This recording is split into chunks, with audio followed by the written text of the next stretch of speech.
asset disclosures and declarations. And so a lot of the work that we've done in South Africa around understanding and analyzing the financial disclosure system here is based on their work, and I've worked very closely with the colleagues within the STAR initiative. Thank you. If we can now turn to the report,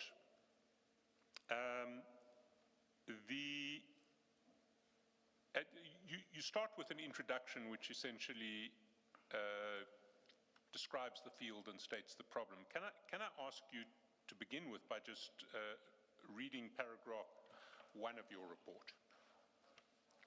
Paragraph 1 says, collusion and conflicts of interest are at the heart of the issues investigated by the Madlanga Commission. Testimony before the Commission reveals systematic inefficiencies. This includes the abuse of positions of authority to intervene in and obstruct investigations, the disclosure of confidential information to criminal actors, and the manipulation of procurement processes to direct contracts to associates, each underpinned by an expectation of reciprocal benefit, whether in the form of gifts, payments, or gratifications channeled through family members and private business interests. So would it be fair to say that there are really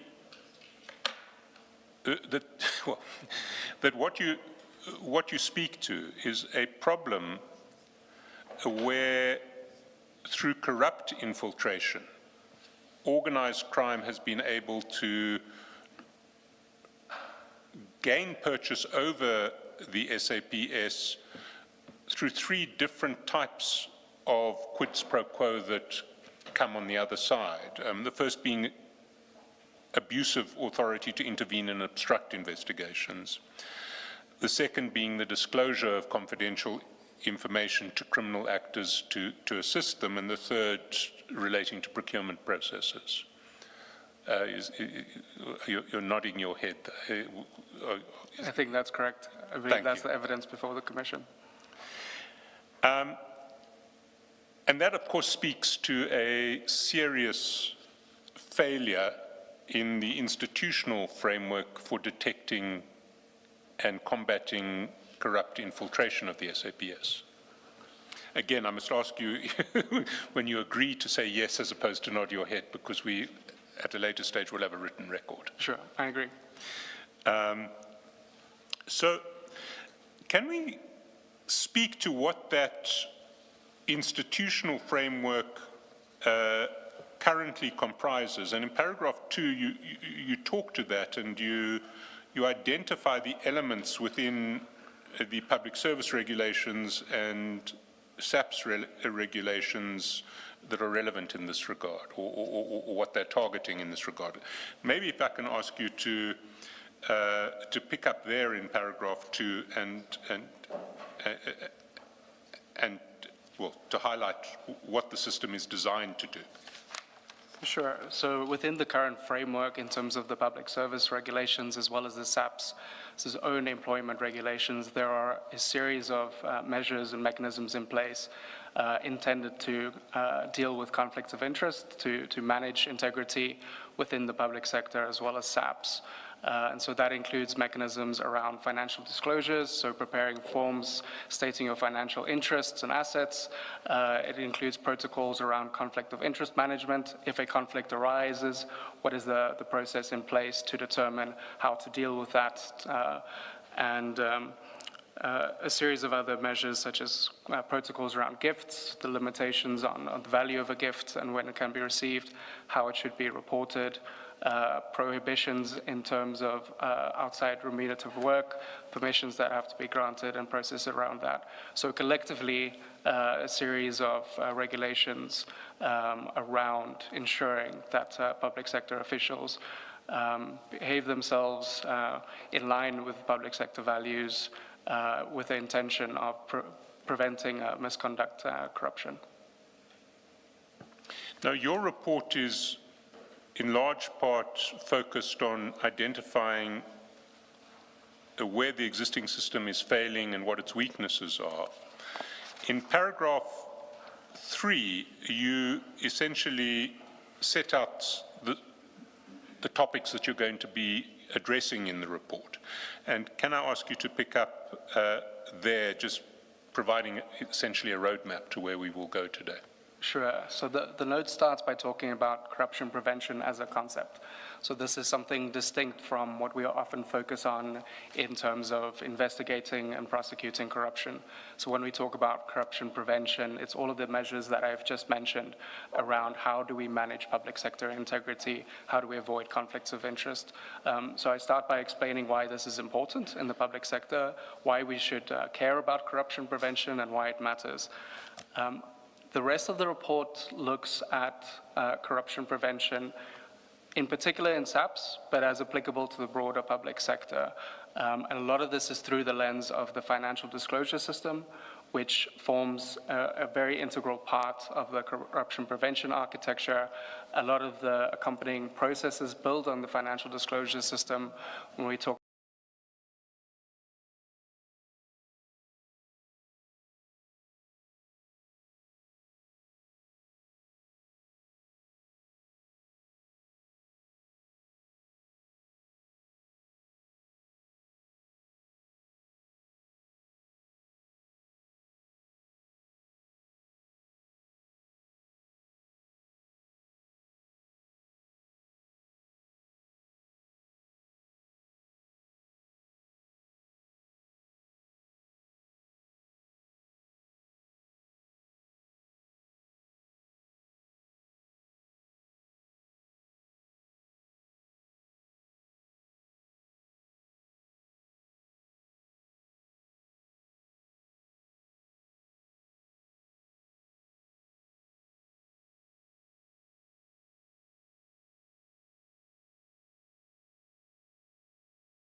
about lifestyle audits, lifestyle reviews, conflict of interest management, a lot of this relies on the initial disclosure forms. And so it is very reflective of the issues that we have within corruption prevention as a whole. So we focus on financial disclosure form and the accompanying institutional framework, the sanctions attached to that as a lens through understanding some of the deficiencies in the current framework for corruption prevention. And then still giving a roadmap to where we're going, in paragraph 4, you talk about areas of reform on which you're going to focus. Can you again highlight those? Sure. So effectively, and this is what how the report is structured, but the three areas of reform that I'll talk about is one about the financial disclosure form itself, the particular assets and interests that are required to be disclosed by public officials. The second point being around the institutional and operational framework for how we manage financial disclosures, as well as corruption prevention more broadly.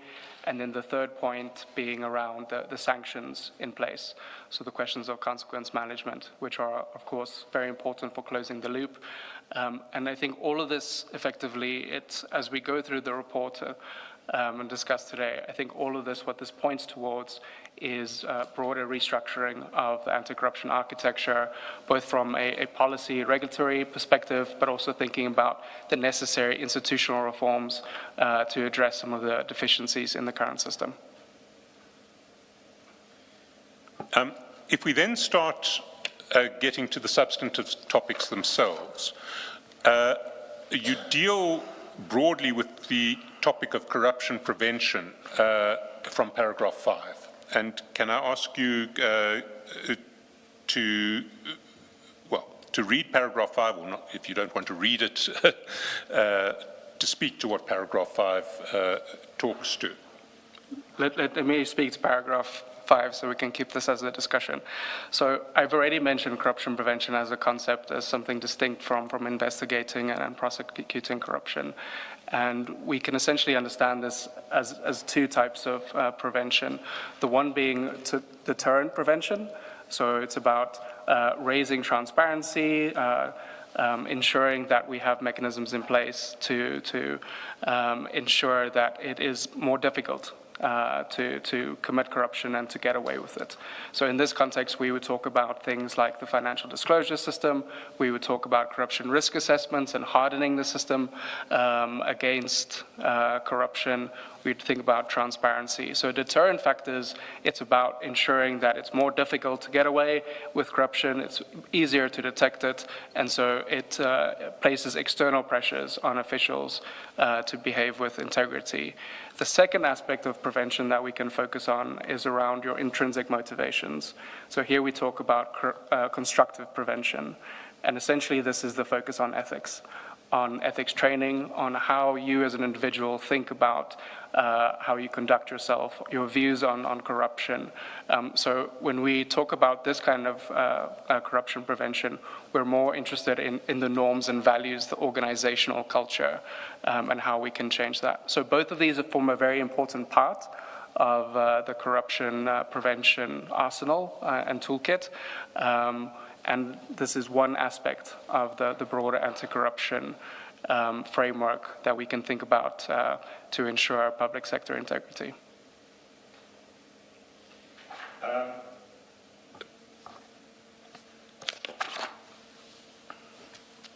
You identify the regulatory framework governing corruption prevention in South Africa with reference to the SAPS in paragraph 6.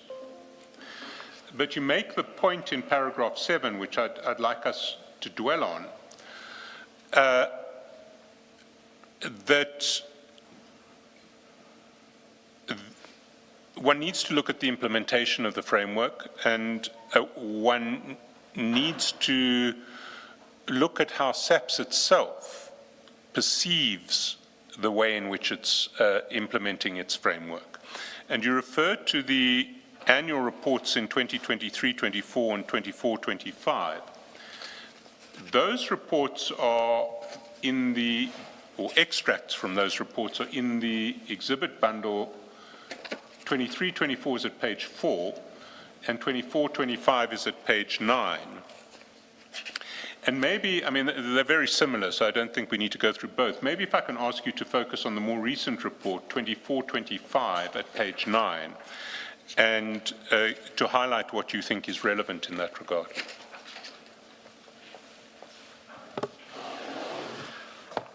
Sure. So page 9 of SAPS's annual report speaks to the mechanisms, their internal mechanisms for reporting fraud and corruption, and how they deal with these issues. And there's a particular section, a table there that deals with prevention, and they mention the measures carried out by the Risk and Integrity Management section. They mention ethics workshops, minimum information security standards, the disclosure of financial interests, restrictions around applications for additional remunerative work.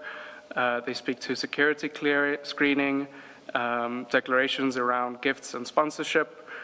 They speak to their measures for detection in terms of polygraph testing, etc. And so what we see on paper, I think both in SAPS's annual reports, and I refer in the same paragraph later to the Minister of Police's response to a parliamentary question, we see this long list of mechanisms in place to support public sector integrity and support integrity in particular within SAPS. And so it would seem that all of these mechanisms are in place on paper, all of the standard requirements that one would expect. Now, the question that I pose to the Commission is, having heard the testimony so far and hearing this list of mechanisms in place to prevent corruption, it seems to me that there is a disjuncture between what is on paper and the impact that we see in the real world. And we can get to that further, Matthew. Thanks. That is obviously what we're going to spend most of our time on. But before we do that, maybe if we can take that ministerial answer and which you quote at the foot of page 7. There was one point that that struck me about it. I mean, the answer talks about a range of detection measures, including lifestyle reviews, conducted through SAPS's analysis of a number of integrity control measures, such as financial disclosures, gift management protocols, performance of remunerative work outside SAPS. That determines red flags. And then anomalies which are detected are referred for further lifestyle investigations, and when necessary, forensic auditors are engaged for lifestyle audits. Do you know how many lifestyle audits have been done in the last 5 years? My understanding is that no lifestyle audits have been conducted within SAPS as of yet. There is a later parliamentary question that I believe came out, I think it was last week, where the acting Minister of Police indicated that they were still in discussions with the SIU to second officials to SAPS to do these lifestyle audits for them. Can I take you to that question? It's actually at page 11 of the exhibit bundle.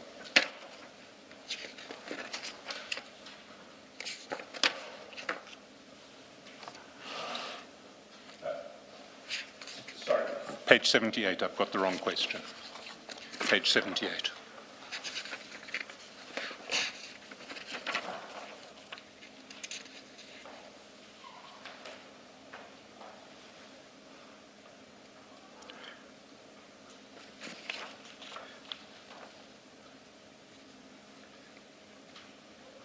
And the critical information in the answer is in the table that is at page 79.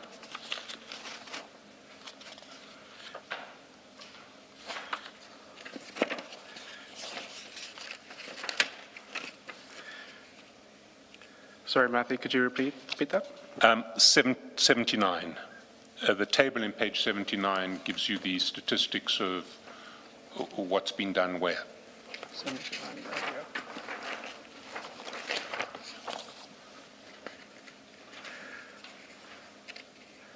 Sure, so that's correct. So before we go to the schedule, should we not actually read the question onto the record, the question itself?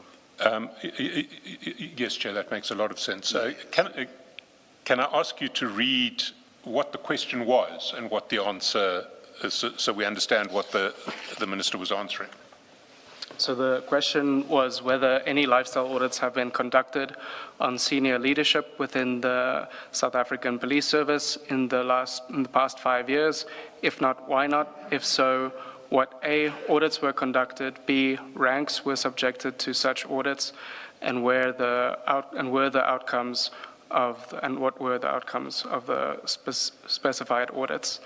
The second part of the question is whether the SAPS has approached and or engaged the Special Investigating Unit or any other external body to conduct independent lifestyle audits of senior police leadership. If not, what is the position in this regard? If so, what are the relevant details? And maybe we can start with the answer to 1A. Page 78. So on page 78, it says that lifestyle assessments, including reviews and investigations, were conducted within SAPS. And I think this is important to be specific about, that reviews and investigations are separate from lifestyle audits. At a later stage within the report, I explained the difference, but effectively what SAPS has currently performed is just the reviews and investigations. And in one is subparagraph A underneath one, I think your point is made, albeit Yep. in the fine print, as it were. So it says, based on the lifestyle investigations conducted for senior management service members, no cases escalated to full lifestyle audits during the period under review. And the period under review in the question is the past 5 years. That's correct. Dr. Skuman, may I just understand, what is a lifestyle review and what's a lifestyle investigation? So a lifestyle review is something that is conducted by an ethics officer within a line department. So a review is based on the financial disclosure form. It looks at the assets that an official has reported. It compares that to an official's income, and they determine whether they believe that is consistent. If it's not consistent, they can refer that to the head of department for a lifestyle investigation.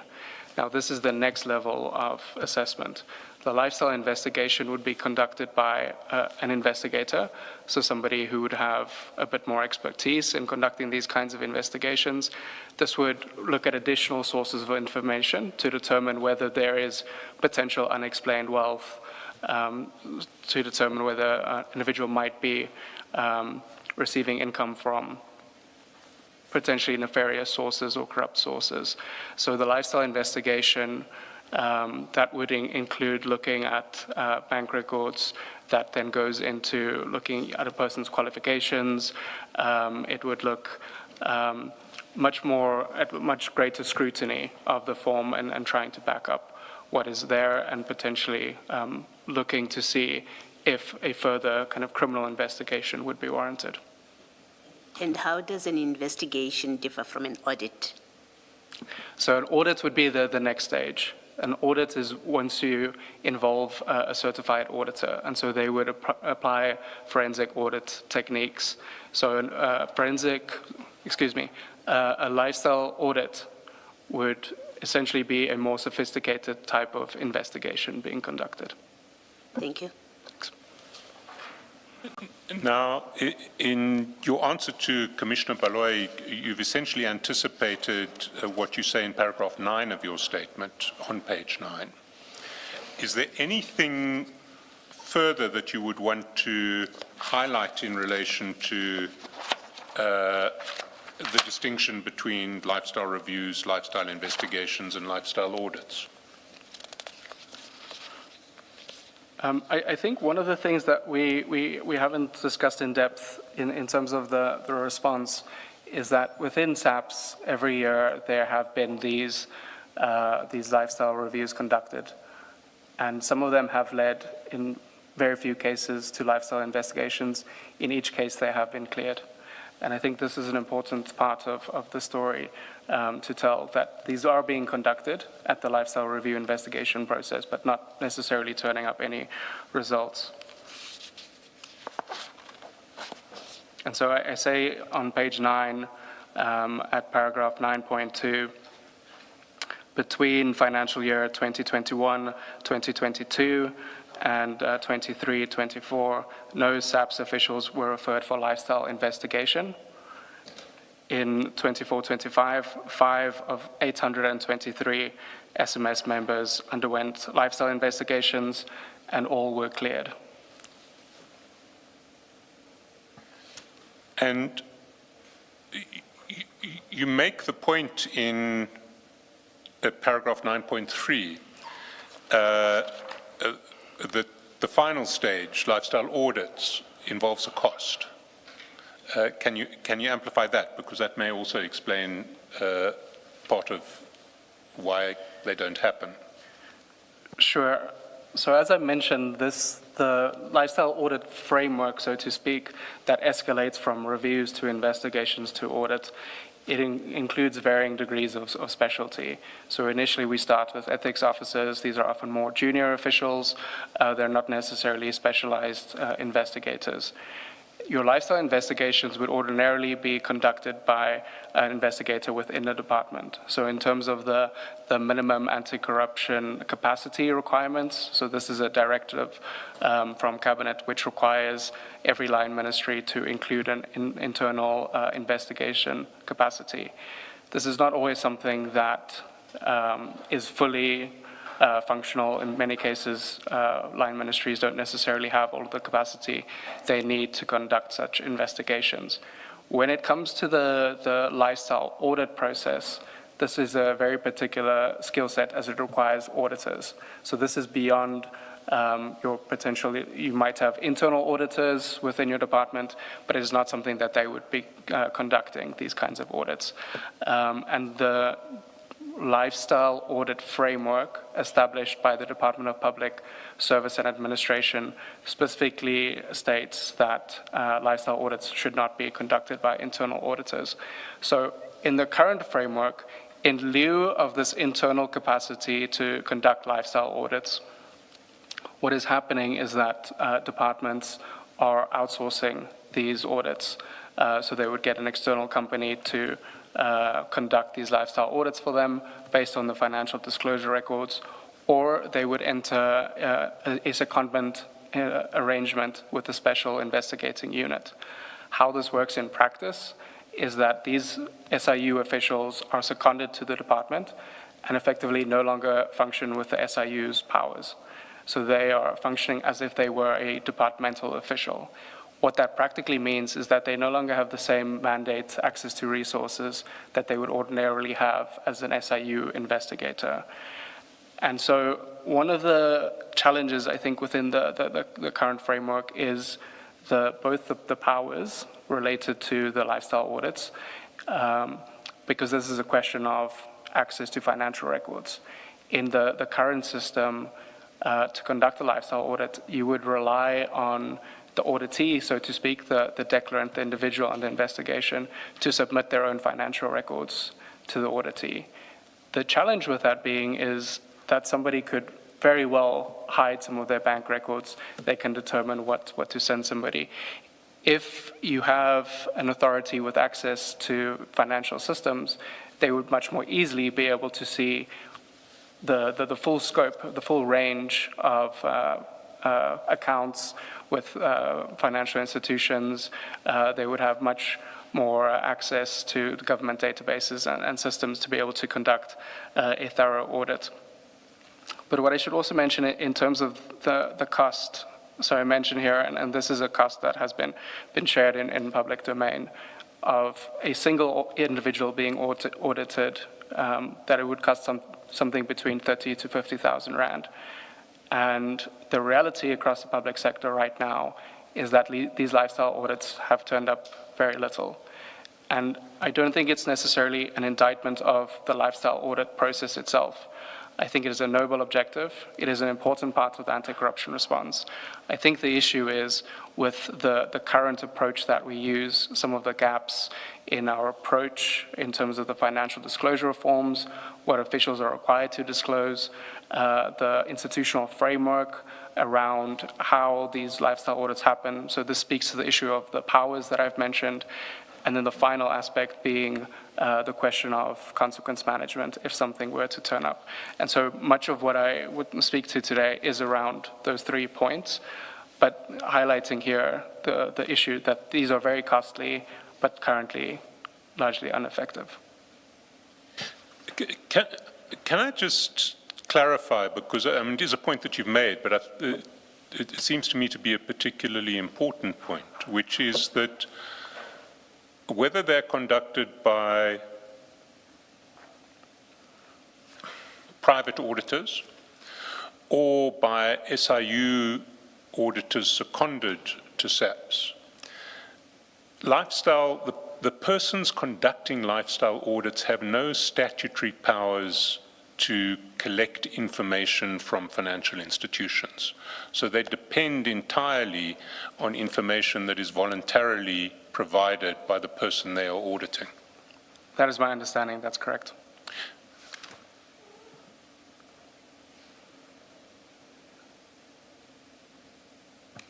And at the moment, the system only reaches this lifestyle auditing stage after it's gone through, after a red flag has been triggered below it. There's no system of random auditing that takes place. So the expectation with the escalating audit or lifestyle review process is that you start from the baseline of the initial review to turn up red flags. It goes for further referral for more in-depth investigations. And so this would if there are suspicions in a particular case, this would escalate to the lifestyle audit phase. Within the current context where there are a lot of concerns around corruption and misconduct within the senior management service, what a lot of entities have opted to do is to go straight to the lifestyle audit process, to have blanket lifestyle audits for the senior management service. In some ways, I think in international examples, this is irregular. It wouldn't be normal practice to conduct blanket lifestyle audits.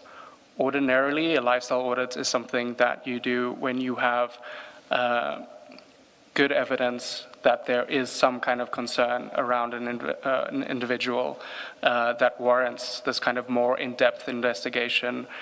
In many cases, a full lifestyle audit in other jurisdictions would include speaking to their associates, determining, who they have business dealings with, doing a much more thorough investigation.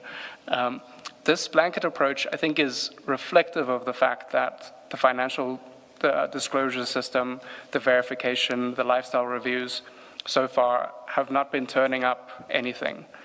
But at the same time, we know from experience, we know from media reports, we know from what we see in commissions such as yourselves, we know that there are these things happening, but they're not being detected. And so the current approach has been to institute these blanket lifestyle audits across the senior management service. But as the advocate mentions, what you'll find in many jurisdictions is that the lifestyle audit process is more driven by good evidence of a particular case where you might want to do a much more in-depth investigation, or to conduct random verifications, random audits to keep people on their toes and to potentially detect misconduct. Now, when you talk about the senior management service and lifestyle audits across the board, you're talking about the public service generally, not SAPS, because we've seen there have been no lifestyle audits at SAPS. That's correct. So the parliamentary question we referred to earlier, I believe it's at the end of the question. I think it's on page 80 to 81. The final paragraph of page 80 says, engagement processes with the Special Investigating Unit have been initiated. However, the secondment and full operationalization of the support remain in progress. In addition, all senior management service members are currently undergoing revetting.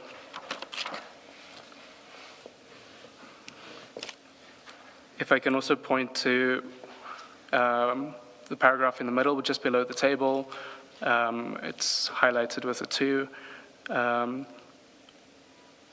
It says, yes, the South African Police Service has formally engaged the Special Investigating Unit to assist with independent lifestyle audits.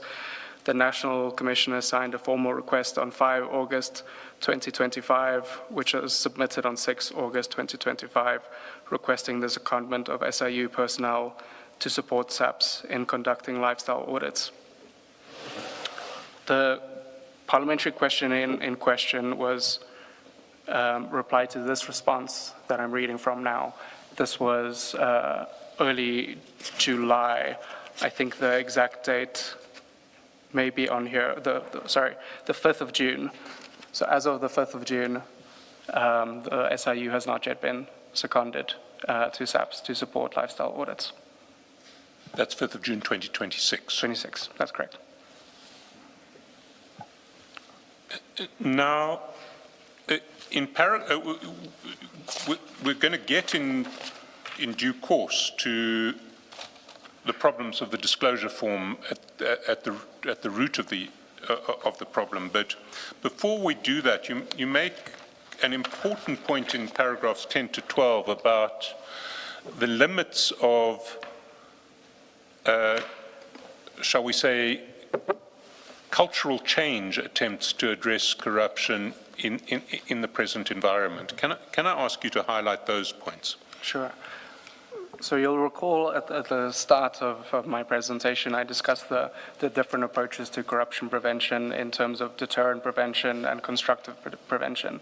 So essentially, the difference being whether we focus on rules and mechanisms to make it more difficult for people to get away with corruption, whether we more strongly enforce compliance with the rules, or whether we focus on trying to build integrity, so to speak, the softer norm change aspects of corruption prevention.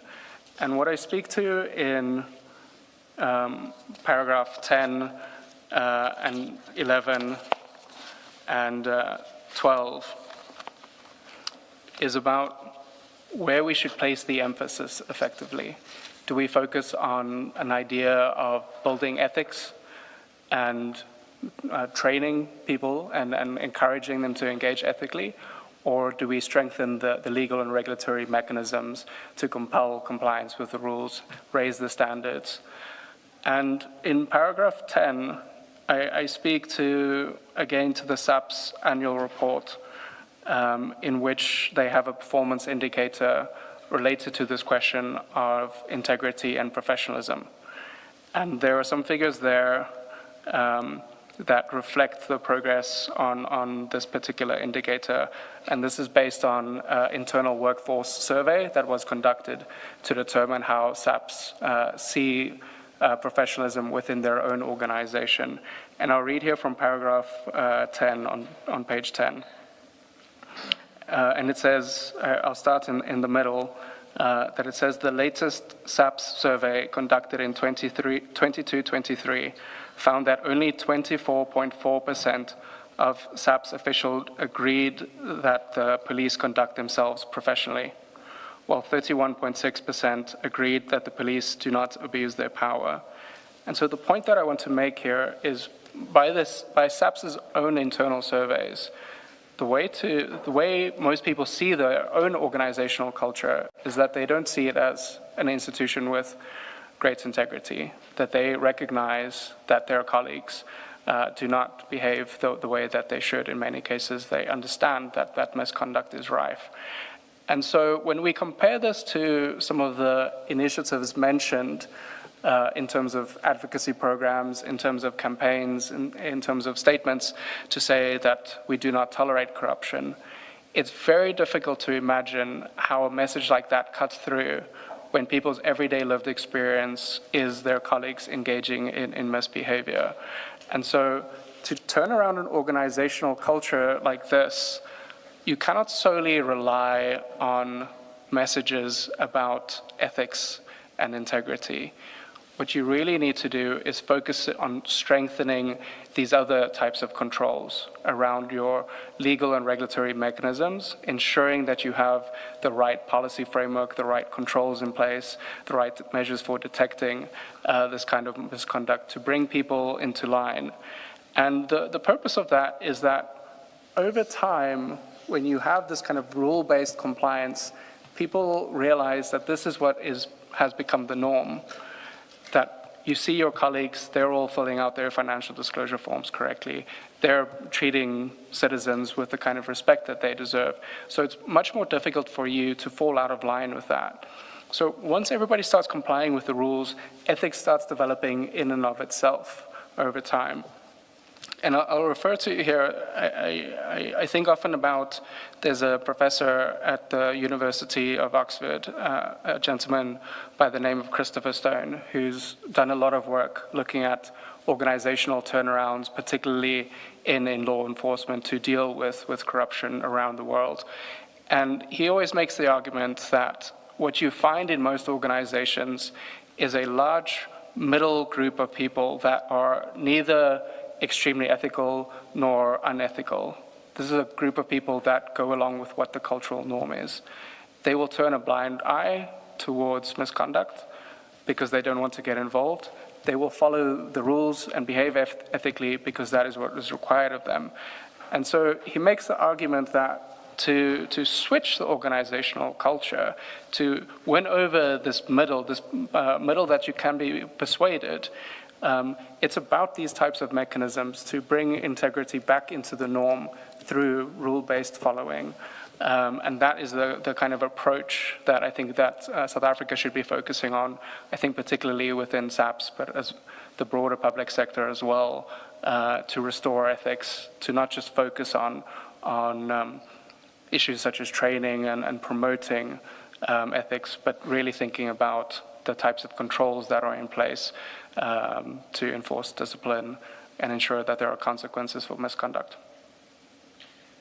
Before you proceed, this survey that you speak to, that you've read here, what does it measure? Does it measure financial behavior or just generally the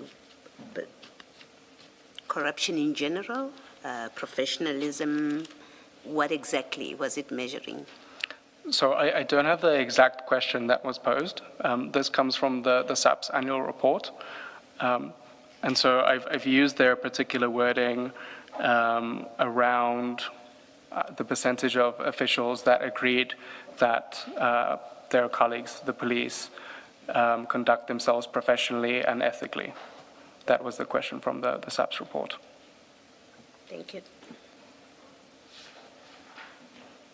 And just to amplify the point that you have been making, that you need a system that properly enforces rules if you're going to win over this middle ground that you speak to.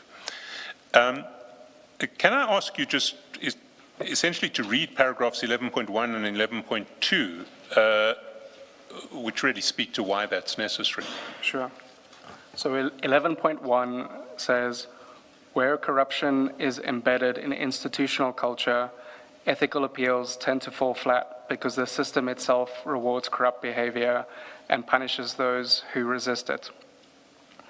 The next paragraph, an individual with strong personal ethics operating inside a structurally corrupt system is largely powerless, lacking the necessary institutional framework to support ethical behavior and facing continued pressure to turn a blind eye to misconduct. Both the Zondo Commission and evidence before the Madlanga Commission provide such examples of ethical officials under huge pressure and constant harassment from colleagues engaging in misconduct.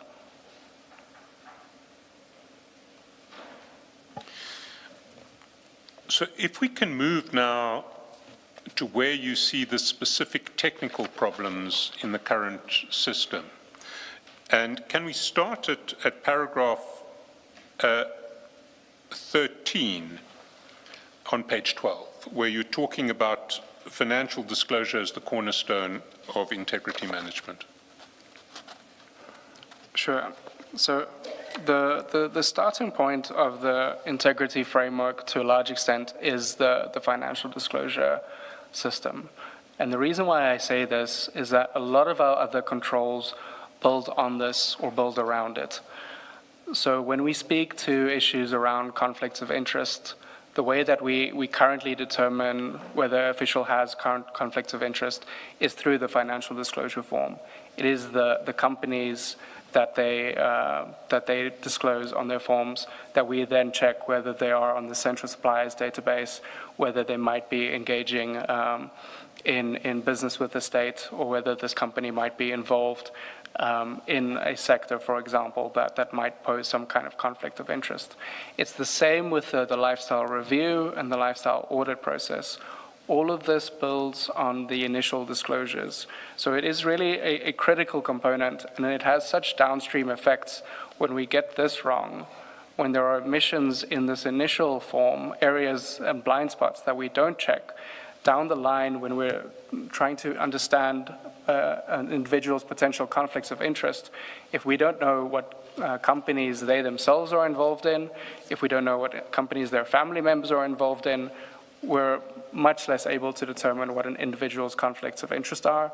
It's much more difficult to put in place preventative controls so that they divest from those conflicts, or that we find some kind of way to get around that.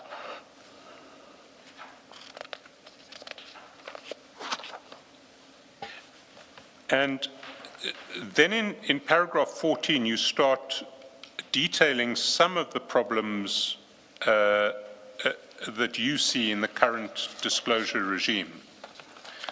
Well, paragraph 14, you just make the point that there are different disclosure regimes across the public service generally. But in paragraph 15, you identify what you see as the design deficiencies, and can you highlight these? Sure. So let me start with paragraph 14, because I think it's an important point to make. I have been speaking a lot about a financial disclosure system as if it is one framework within South Africa's current institutional context. The reality is that there are many different disclosure frameworks. The members of parliament have a distinct framework where they are required to disclose their interests. The executive has a separate framework in terms of the Executive Ethics Act. The judiciary has a separate framework and requirements in terms of the Judicial Services Commission Act. Local government has a different framework, both for councillors as well as officials within local government administration. And so effectively what happens is that you have inconsistent standards across the board, that some people are held to higher standards maybe, others are required to disclose less, or their disclosure forms are not publicly available. And the effect of this, I think, is that both that you have inconsistent standards, but also that the kind of capacity that one needs to have a functional system of verification and follow-up investigations is effectively dispersed across all of these various institutions. And it leads to a lot of inefficiencies. And part of the issue is when we talk about investigations, one of the clear challenges that we know that we have, that there is in South Africa, is around investigative capacity. We see some of the challenges with the speedy investigation of cases. Within the current framework, where we have this mandate dispersed across so many different places, what we also then do is disperse all of this capacity for investigating, or we require lower level officials, not to diminish them, but officials such as ethics officers to be conducting the initial verification and review. And this is a function that they might not necessarily be specialized in. They might not have the particular skill set, the capacity to understand how to conduct a proper investigation in order to prepare it potentially further down the line for a criminal investigation. And so one of the inefficiencies that I speak to at a later point is around the institutional framework for this. And a large part of that comes from this initial issue that we have with the dispersal of this mandate and the various different types of systems that we have. In paragraph 15, I start speaking at a high level to the core challenges that we have in the design of the financial disclosure system. And this is really just an overview of the rest of where we're going today. And here I speak to some of the core gaps that include gaps in the disclosure requirements, leaving loopholes to conceal assets and interests, fragmentation of the institutional framework for collecting and verifying disclosures, creating inefficiencies and undermining effectiveness, and the absence of a credible sanctions regime for applying consequences to non- and false disclosures. And so this is essentially the framework that we'll speak to in the subsequent sections. So the first gap in the disclosure requirements that you identify is,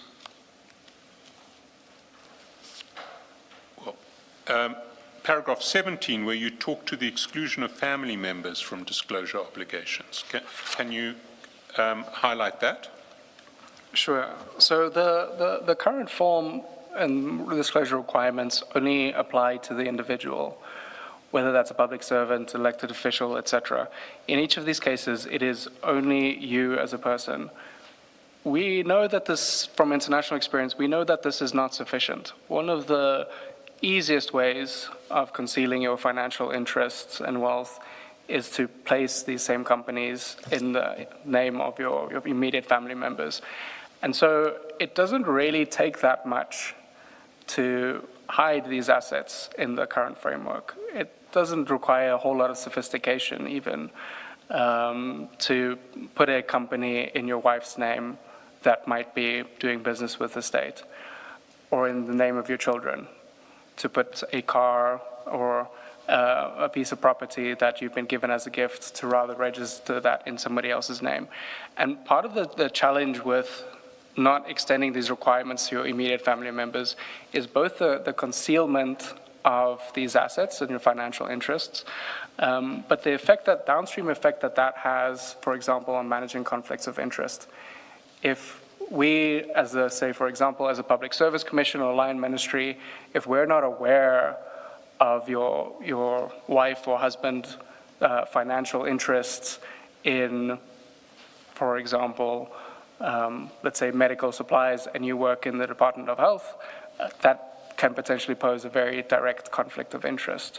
And in the current regime, that is not something that we would be directly able to consider, because we don't require that kind of disclosure to be made in the disclosure form. There might be other places where you are required to report ad hoc conflicts of interest in a more formal way, but separate to these requirements. But the form currently is limited in this regard. And I mention this also because this is, as I've said, a very, very common issue that you see internationally. You see it locally as well. And so the way to get around that, what you'll find is in many countries that they've started introducing requirements to also extend these kinds of disclosures to your immediate family members. And a related problem you highlight in paragraph 18 is that it doesn't deal with beneficial ownership. Can you amplify that? Sure. So let me start by explaining what we mean by beneficial ownership. What you'll often find in grand corruption cases, in money laundering cases, in tax evasion cases, is that actors are sophisticated. They will put their financial interests, their business interests, their companies in complex legal structures. You have a company that owns a company that is put into a trust, etc. And so this starts blurring the lines when you're an investigator, and starts making it much more difficult to determine who ultimately benefits from this asset or this company, who has direct control over it. And so commissioners will remember over the last few years, South Africa has been working on leaving the grey list in terms of the anti-money laundering requirements and the standards set by the Financial Action Task Force. And so a lot of the amendments introduced as part of those reforms were around introducing beneficial ownership registers for companies, for property, and even in the case of trusts, determining who is the ultimate beneficiary of an asset. And so this is a very relevant concept and issue when we talk about the disclosure of your financial interests and assets.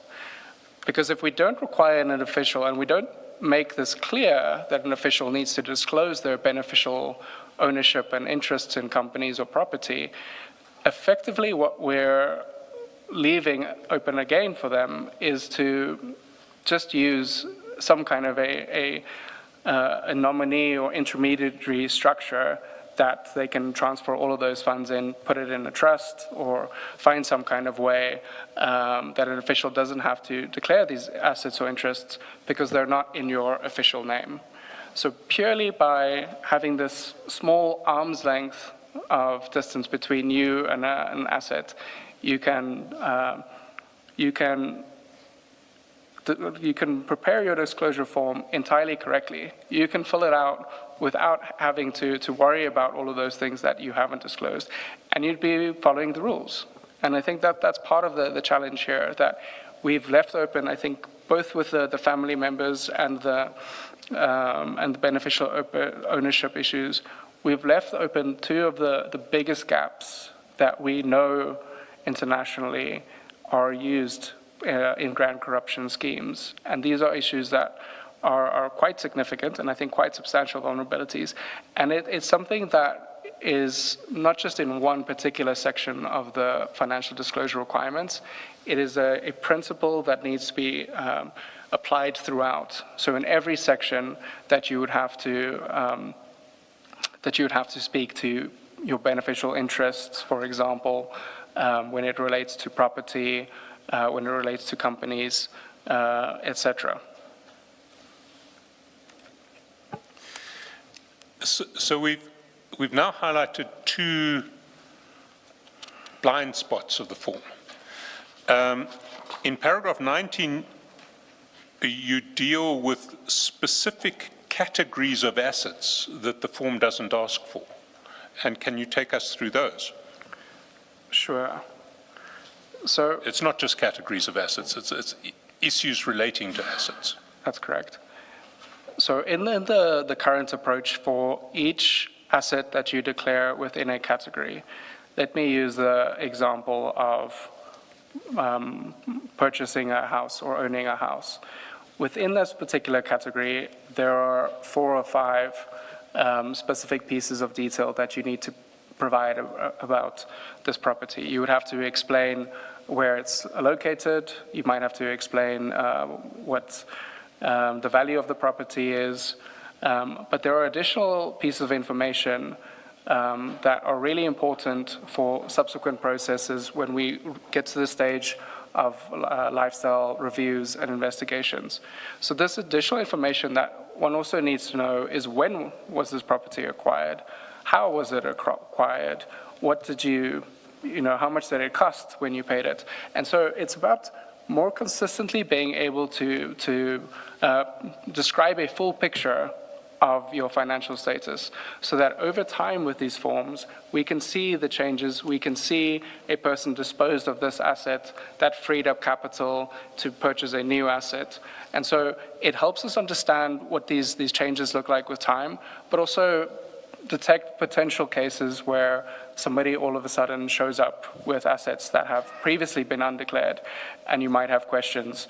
Are these omissions from previous years? Or has this person now been able to buy a brand new house? Where has that money come from? Is it them that has paid for this house or car? Or is it potentially a gift that somebody might have given to them? So there are little bits of pieces of information like that consistently throughout the form are required to better understand the origins of these assets, to understand the context within which they were acquired, whether they were a gift, whether this is something that you bought, whether it's something that your spouse bought, for example.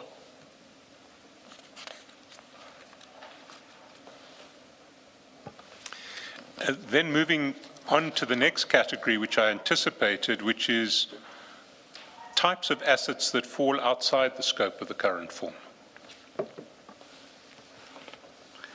Sure. So within the current form, the focus is largely on some of the more common and I guess high value items that one might consider. So it includes things like vehicles, it includes companies, it includes property in the form of a house, for example. But I argue that there are several other common asset types that also need to be considered, and some of these can be quite important. And again, this is about building a full picture of not just a person's interests and assets, but their financial means. And this is one of the consistent narratives or themes that I want to point out to.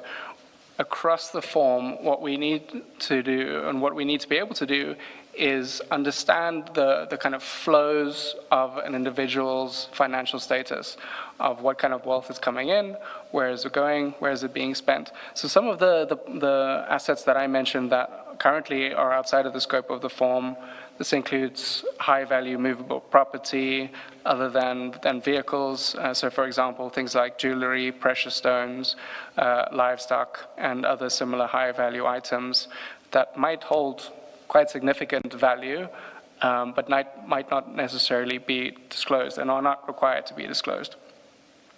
The second point is around virtual and intangible assets.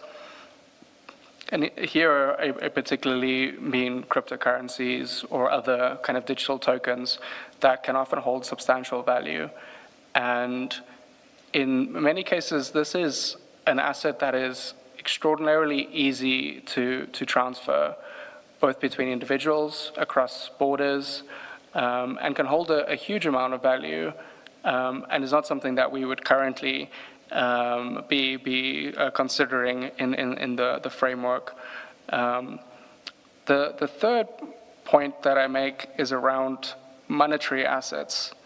So here I mean cash on hand that you might have, say for example in a safe.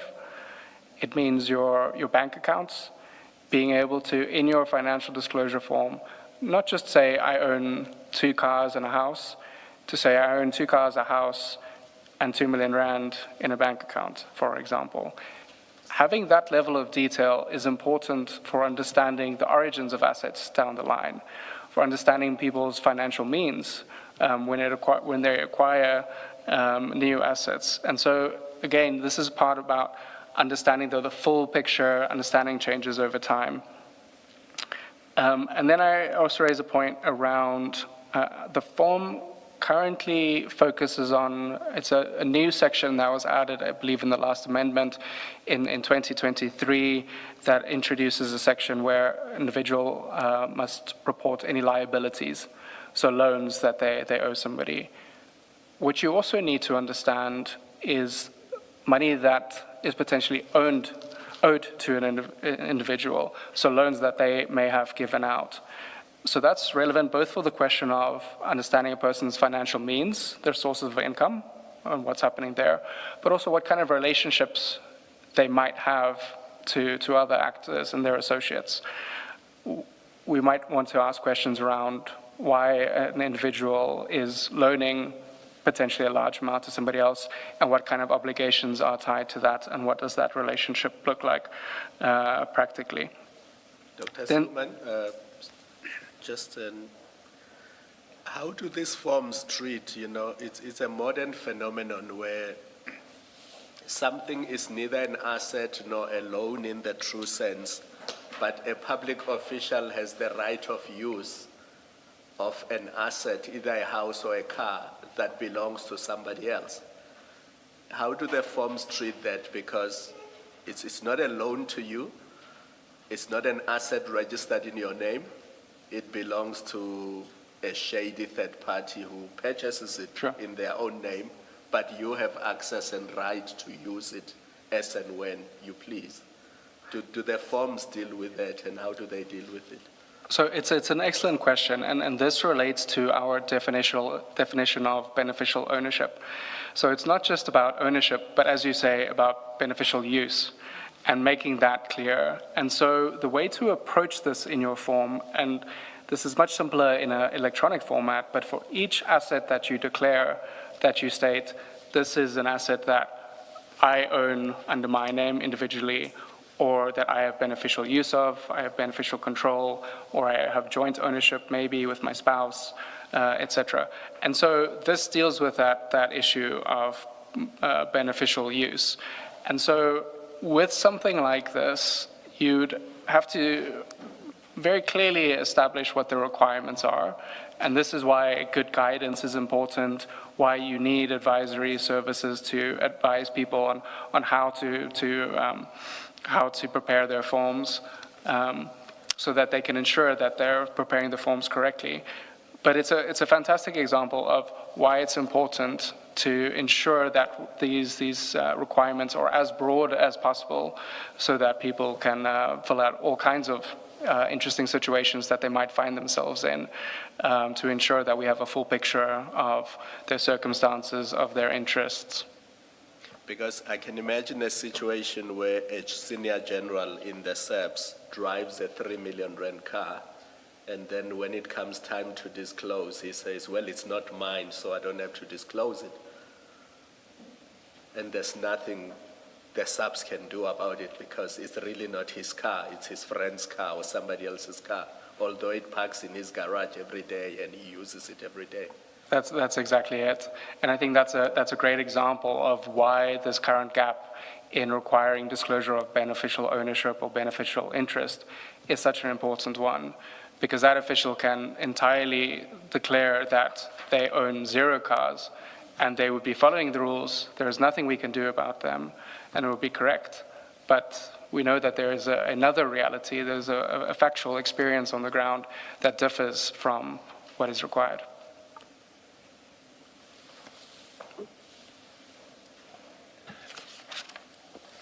The last category that you speak to is the way the form treats income in paragraph 21. Can you elaborate there? Sure. So I've spoken to this a little bit in terms of how we need a kind of constant narrative throughout the financial disclosure form to understand the origins of each asset, when it was purchased, what its value was at purchase, but also in many cases when it was disposed of, because this is about understanding the individual's kind of flow of financial means and what this looks like over time. So when I speak about income here, we're not necessarily talking about this in the same way as an accounting practice of saying this was the revenue this year, this was the expenditure. We need to understand things like taking on a loan is a type of income, right? Because that extends to your financial means. And so having a consistent view of what money is coming in and where it's being spent, this is then feeds into the downstream processes on the lifestyle reviews, on the audits, and understanding what kind of lifestyle somebody is living. So to speak to the question of beneficial ownership as well, and somebody potentially having a new vehicle or property showing up on their declaration, for us to be able to credibly question the origins of, say, a vehicle or a new piece of property, and whether an individual paid for that themselves, we would need to know whether they had that financial means to begin with. If this year, all of a sudden, they have a new property that they didn't declare last year, is it because they've disposed of some assets that has freed up cash? Is it because they have a large amount of money in a bank account that has been lying dormant, waiting to purchase this new asset? So again, it speaks to the kind of understanding of the kind of constant flow over time of income and expenditure. And so it's in part, it's reflective of the current approach that I criticize, that our current approach in the financial disclosure form is essentially a list of assets that one owns. It is not intended to understand these changes over time. It's not intended to understand the additional kind of interest that somebody might have. And so some of these changes that I propose, and this is based on good practice internationally, it's about strengthening the downstream processes, about having the necessary information available to detect potential anomalies and to support the kind of investigations that we need at a later stage. Now, a question that sort of comes to my mind is, I can see the logic of everything that you're saying about the needs to improve the substantive content of the disclosure form, to have a disclosure form that will give you much more useful information. But one needs to strike a balance between the utility of the disclosure form and making disclosure requirements so onerous that they are incredibly difficult to comply with, and that, I mean, in an extreme case, they may drive people away from the public service, but even in a limited sense, if you make a form so difficult to comply with, the capacity to say, well, I didn't actually understand, I had to do this or I had to do that, presents a defense when you start taking action on the basis of non-disclosures. What's your response to that? Sure. And I think this is an important question. I think you do have to find a balance between kind of ease of use and ensuring that people can effectively comply with the requirements. But you also want to be as wide as possible to find cases of people engaging in conduct that they shouldn't and having interests that they shouldn't. And I think what we need to understand is when one is filling out these forms, in many cases, you wouldn't have much to report in all of these categories. I mentioned, for example, virtual currencies. Many public servants probably wouldn't have to worry about filling out that section of the form because they, for example, don't hold Bitcoin. And it might be the case in many of these sections. 80% of your public servants will probably only have to declare 2 or 3 categories of information. It would be your house, it would be your car, maybe your bank account if we extend it to that. And that is probably your average person. And I use the example often of thinking about when we submit our e-filing for SARS. There are, I don't know, 20 different forms of income that we can report. Most of us only have to do a few sources of income. And it's the exact same concept that in many cases, you wouldn't necessarily have to worry about all of these other categories of assets to declare or all of the complexities because most individuals would have a very normal, very standard, straightforward profile. Where this really matters is the complex cases, is the difficult ones, where people are trying to engage in funny business, trying to get around the rules. And that's why it's important to have a form and disclosure requirements that are as broad as possible to ensure that the net is wide enough to capture those types of cases. But for most declarants, it would be a relatively straightforward process. And the next section speaks to the e-disclosure system and digitization. And one of the great advantages of digitization, even in the current e-disclosure system, an official, when you're preparing your declaration, you can import your submission from the previous year. So that already makes your life much more difficult. Unless you've had substantive changes, you've disposed of an asset, or you've had some kind of, significant windfall gains, your disclosure form would probably look very similar year from year. But what really matters is where you have those interesting cases of people that are the anomaly. You said makes your situation much more difficult. I think you wanted to say makes your situation much more easy in relation to the e-disclosure form. You're just importing.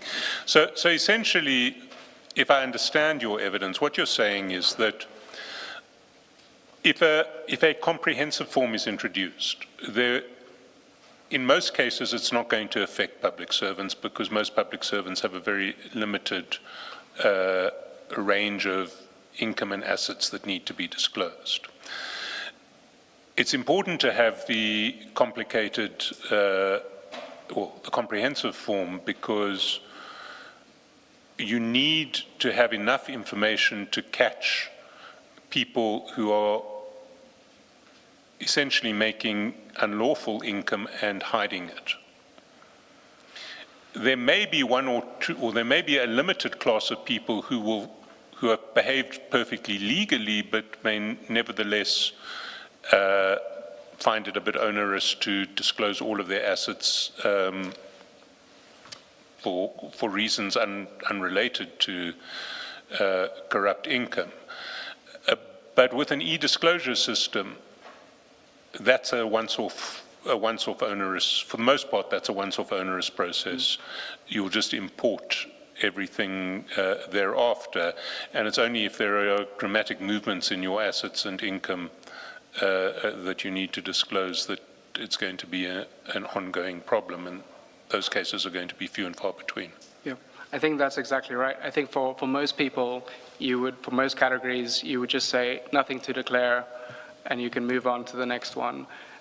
If you have this system where you can import information from the previous year, I mean, how many houses does a person buy in their lifetime? This is something that should be relatively consistent. And so extending the form to requirements like beneficial ownership, most civil servants, I imagine, are not engaged in situations where they have some kind of a complex legal structure to hide their financial interests or their company interests.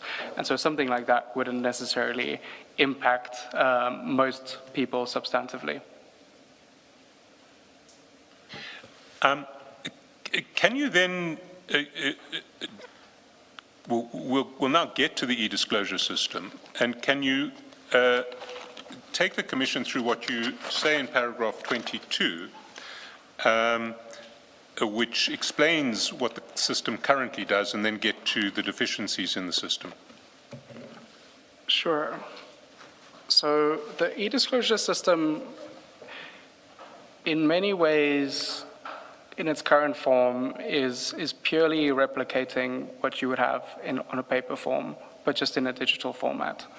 You would have, in your regulations, you would find specific tables that say, for example, under immovable property, you would say, this is the address of my place, this is what the value is, etc. That would be exactly replicated in the digital space. And the challenge I argue with that is that there's a huge amount of untapped potential in using this as a data source for understanding how these assets interact with one another, for comparing across profiles. So, for example, one of the things that you can do with an e-disclosure type system, and this is something that is performed in other countries already, is to aggregate across all of the asset categories, to do that initial lifestyle review automatically, to be able to determine, it's a very straightforward algorithm. These are all the assets that have been mentioned. This is their value attached to them, and this is why the income and value questions are so important, so that you can build that initial financial profile. You can import a person's salary from the payroll system. You can have an automated system that determines whether this checks out. From year to year, you can have these kinds of comparison to say that we know last year this person didn't have a BMW. This year they have a BMW. Does that make sense in terms of what has been disclosed, knowing what their annual salary is? And so that kind of automation and kind of algorithmic risk analysis can do a lot of the initial legwork that we're currently relying on for ethics officers to do. And there's a huge potential to free up those resources and to rather focus your human resources on investigating the anomalies, the strange cases. And so I think there's a significant potential if we were to effectively change the approach of the e-disclosure system to think about all of this information as structured data, so that we can compare across years, we can compare across an individual profile, but also across categories of declarants. So for example, if you were to look at civil servants on level, say 11, you would expect a relatively similar financial profile for most individuals. They earn the same amount. You maybe want to take into account how many years they've been at that level, or figures like that. But you would have, generally, most people would fall in a very similar bucket, similar financial circumstances. Within that context, if you find an individual that has, 2-3 times as much wealth as the person who works in the office next door to them, you might start raising questions like that. And something like this is potentially quite difficult to do manually. If you, as an ethics officer, are reviewing, say, 800 disclosure forms within your department, I doubt you would be able to remember everything and to manually be able to go through those forms and to make that kind of comparison. And so I think it's one of the important benefits of a digitized system that is currently unrealized. So one of the functionalities that the system has currently is its integration with the National Traffic Information System, the Companies and Intellectual Properties Commission for your company's data, and the Deeds Office for property. So it's an important starting point to be able to verify what a person has disclosed and what are on the official records, to determine whether the two of those add up, right?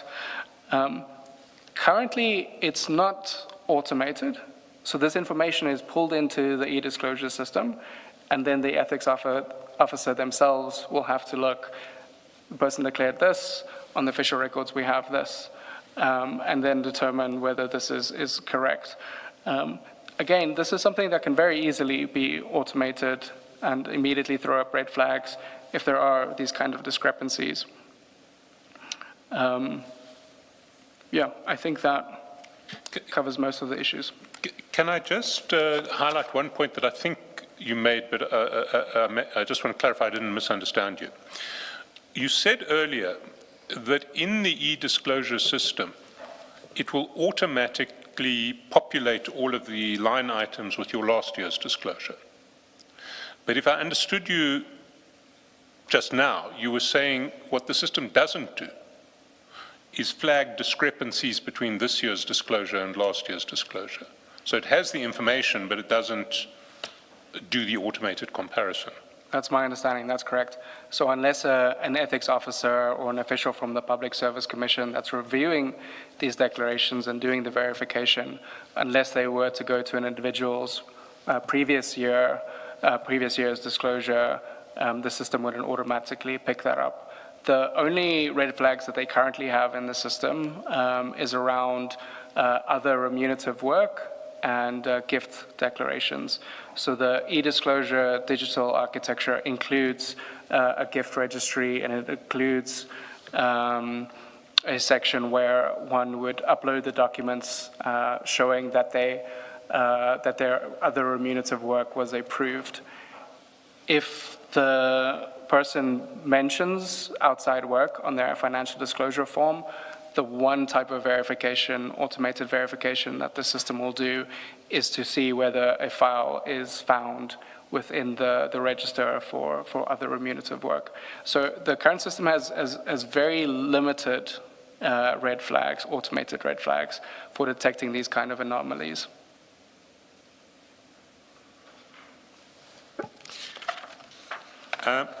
Then the next point that you make in relation to deficiencies in the current framework relating to disclosure is the absence of public access to financial disclosures. That's paragraph 24. Can you explain, can you explain the logic of your highlighting this point? Sure. So I think one of the things we have to recognize in an open democratic society is that civil society is a fantastic resource for public accountability. And making these kinds of disclosures public has enormous potential to support the verification process. Currently, we're relying on individuals within line ministries to verify these disclosures. It's a very small cohort of individuals. But if one were to make these disclosures publicly available, immediately you have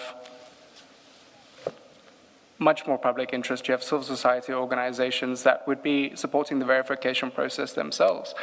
And this has the potential to turn up, for example, complaints. If I know my neighbor is a civil servant and every month I see them driving a new car, I can go look at their public disclosure form online, determine this seems a bit odd, and submit a formal complaint to somebody to say that maybe they should investigate this. So I think there are enormous benefits to public disclosure for broader kind of accountability and for supporting the verification of the system. In the current financial disclosure frameworks, so to speak, beyond the public service, currently members of parliament have their their forms published publicly.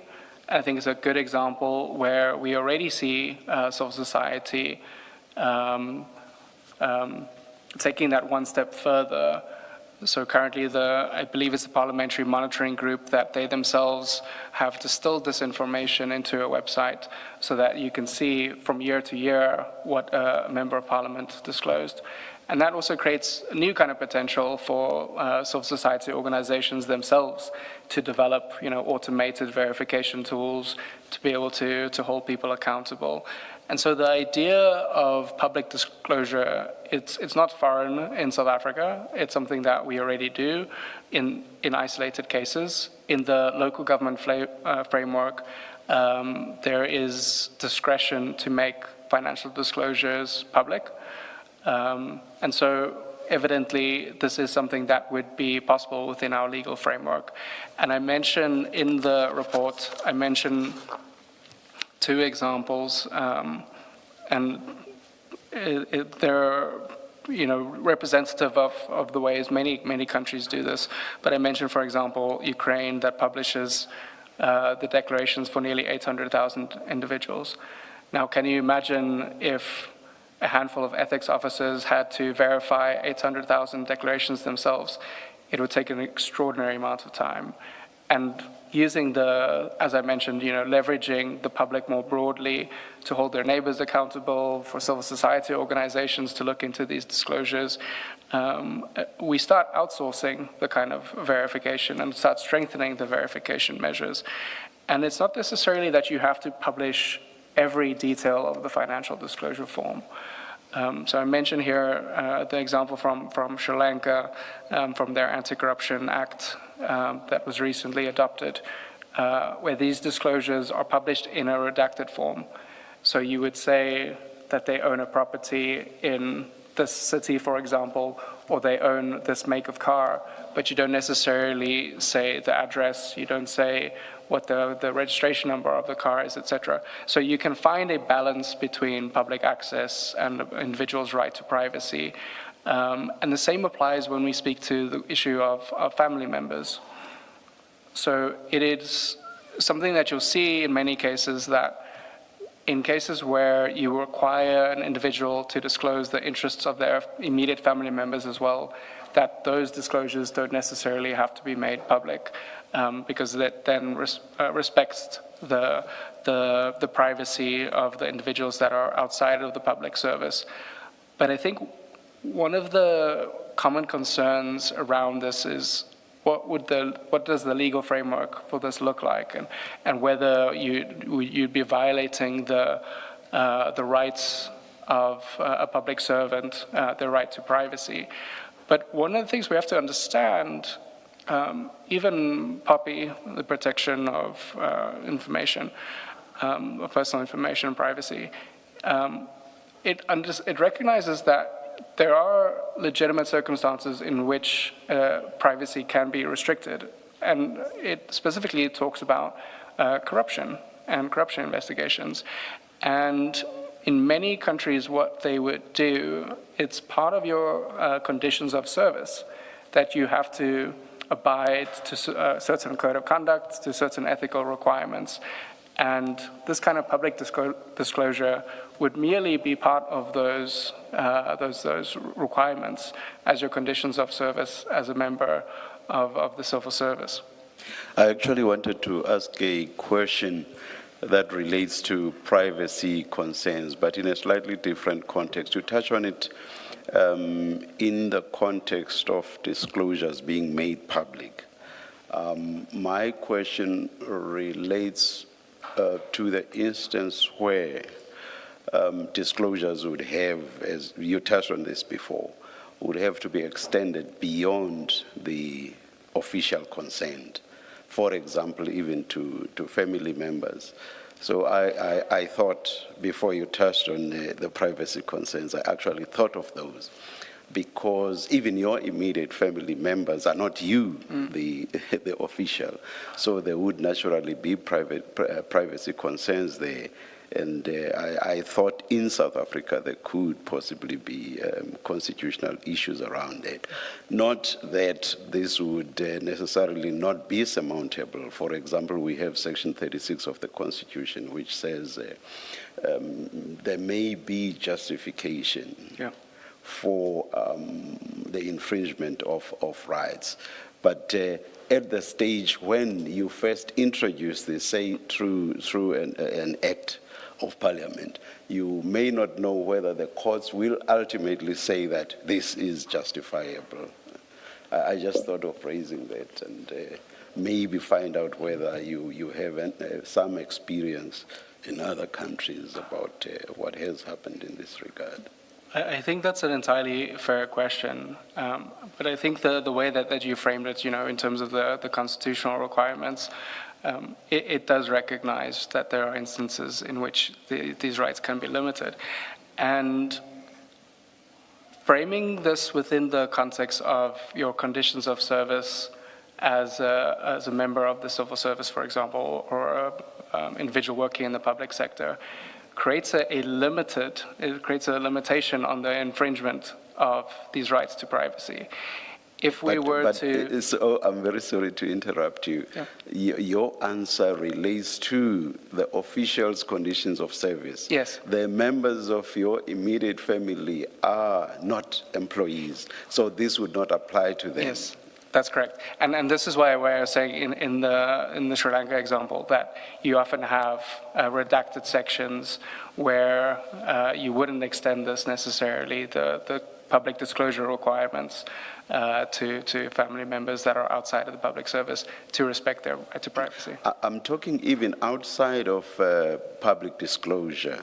I'm talking about, you remember much earlier, you said for effect, you would have to extend the disclosures to, for example, members of one's immediate family, meaning there should be disclosure even by them, as I understood you.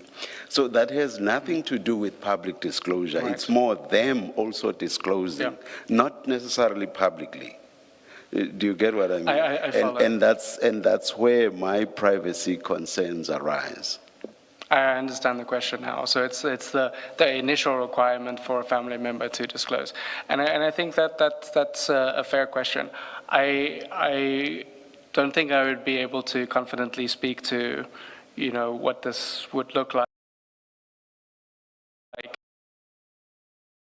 It would be allowed, but in international practice, I think it's something that you often find, and I think there's a strong argument to be made for why it's relevant in the South African context. And I would not criticize you. I would also not be able to venture an opinion as to what the courts might hold in this regard. Thank you very much for that. Thank you. May I just ask, having looked at the civil service or the public service in general, but also the subs in particular, is it a case of, are you aware whether there is conversation about making these disclosures public? And if there are such conversations, what has been identified as the constraints, why it's not happening? I haven't yet come across a case where there is anybody within the government framework that is actively pushing for making these disclosures public. I'm sure that people would have the same kinds of concerns around the right to privacy, whether that's publicly available or, family members, etc. But as far as I can tell from discussions that I've had with various members in various parts of the state's apparatus that deals with these kinds of issues, I have yet to come across somebody making an active effort to introduce public disclosure. But can I just clarify that you do make the point, first of all, that parliamentarians have to make public disclosure. So the declarations of parliamentarians are made public. And you mentioned that the the municipal legislative framework allows a municipality to decide whether they want their, I imagine, council members as opposed to officials to have their declarations made public. Do you know how many municipalities have done this? It's very difficult to have reliable information of this, but what I've seen some of the limited studies into this, it's not a function that, it's not something that many municipalities apply, and I think, for obvious reasons, that they would be concerned around, disclosing these. And the reality is, in many cases, when this kind of discretion is left to the individual, you will always choose to keep your information private. And it really is something that should rather be compelled for the public good in the end. And speaking, can I ask one last question, Chair, before we leave this topic? Speaking to the Chair's concern, do you know if the public disclosures of members of Parliament extend to family members or are just limited to the members themselves? I don't believe it extends to family members, but I stand under correction. I'm not as familiar with the requirements for members of Parliament. I know the public service framework, and this is the same framework that applies to SAPs who've adopted the same requirements, but members of Parliament I'm not as familiar with. We can investigate that separately. Chair, we have some way to go, so yes. We passed 11 o'clock long ago. Would it be a convenient time to break for tea? Let's break now and come back at 11:40. Let's adjourn.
It's 11:39. We are ready to resume. Please make sure that your phones are on silent. Thank you.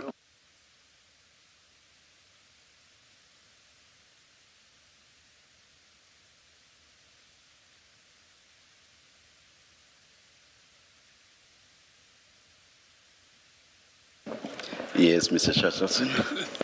Thank you, Chair. Just a couple of, well, not one housekeeping matter. Over the break, we've printed out the extract from the 2022-2023 SAPS report that Dr. Skuman quoted about internal SAPS attitudes to professionalism and integrity and the like. Is that the document with a blue strip at the top?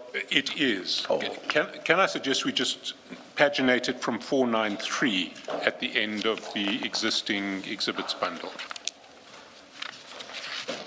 As I always do, I'll rely on the attorneys to have mine where it should be.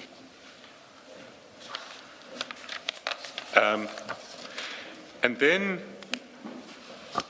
picking up on the question that the Chair put to Dr. Skuman before the break, in one of the STAR reports that is in the bundle, there are two helpful tables which show how many jurisdictions require the disclosure of family members' assets and also how many jurisdictions make disclosures publicly available. They are at page, the first one is at page 168.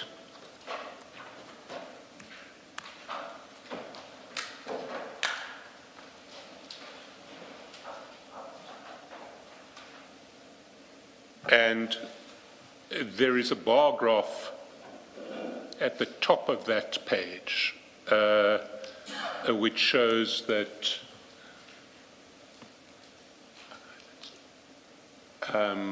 we're just having problems with the display at the moment.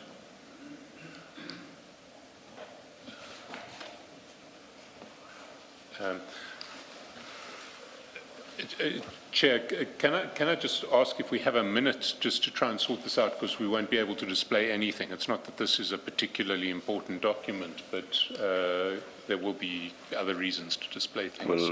We'll go out and you'll indicate when you are ready. Let's adjourn. Thanks, Chair.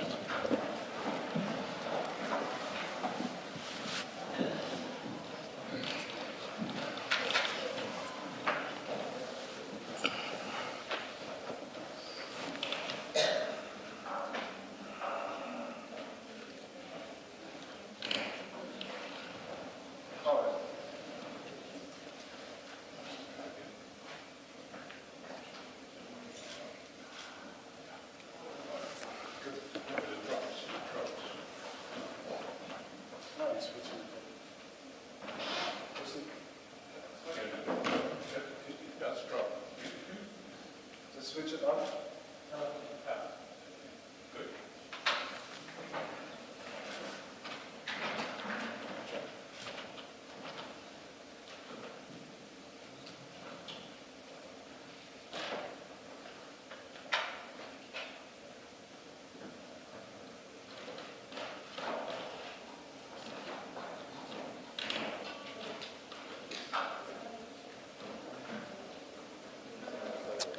Apologies for the disruption, that technical issue. We're ready to resume. Thank you.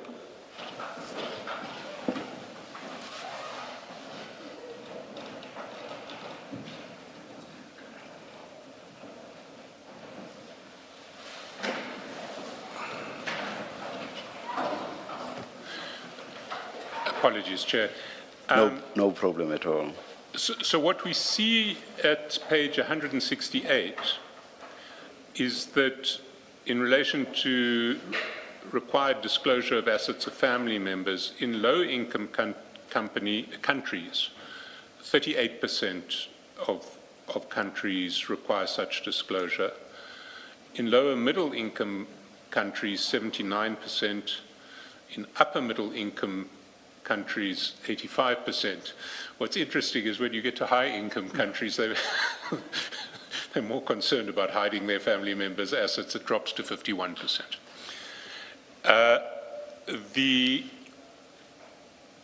At page 235, we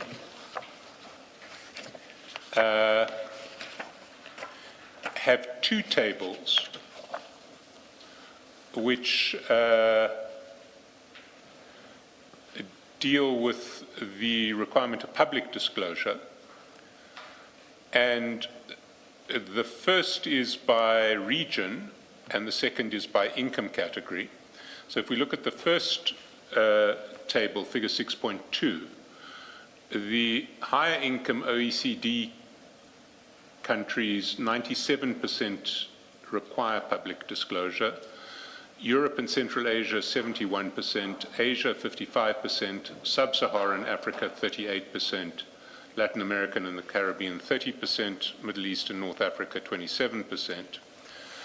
And in relation to income categories, high income categories, disclosures required in, we don't see fixed percentages here, but it's in over 80%, upper middle income in just below 50%, lower middle income also just below 50%, low income just above 30%.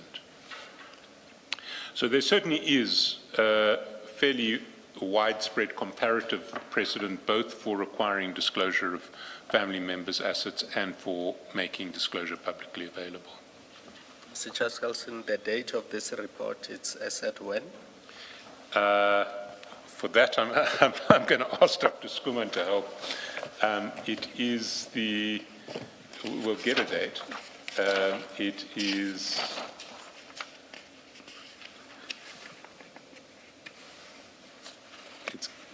Dr. Skuman, It is 2017. 2017. 2017, yes. So it's 9 years ago. That's correct. And I'm sure we've seen progress since then. The numbers may have improved or become worse. Absolutely. Sorry, I see at page 168, and it's where my eyes fell. So the very first paragraph after the table speaks of information not only from public officials, but also from relatives. Do these statistics include members of the public service as in employees? At page 168 and 235? So this would be the filer. So This would be? the filer, so the declarant effectively, who Yes. in most instances would be either elected official, a member of the civil service, etc. So it would be public sector employees and their family members. Okay.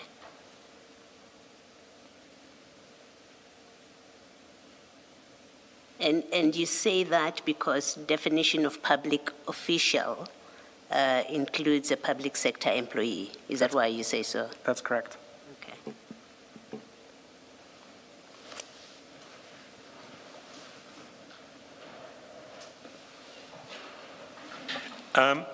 Just to close off on the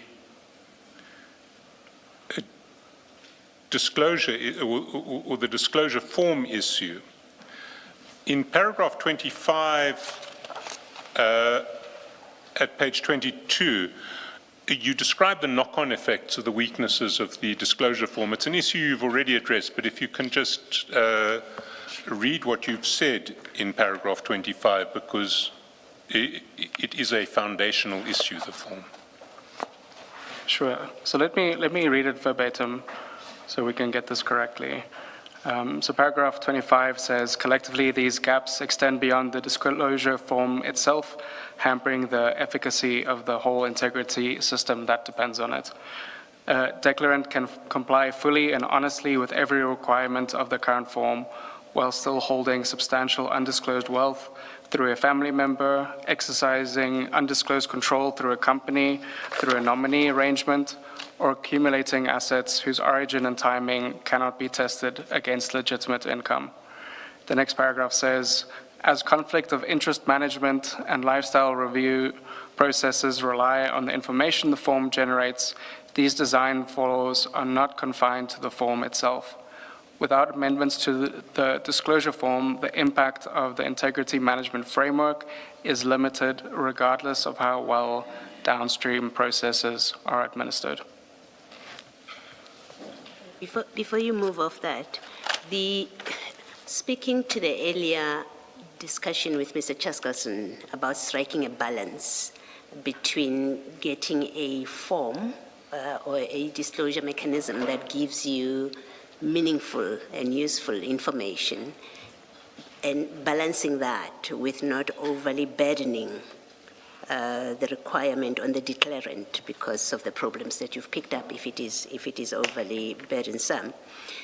Are you able to refer, or have you considered what you would say are best practice jurisdictions, where you say these seem to have struck the right balance that we can reference?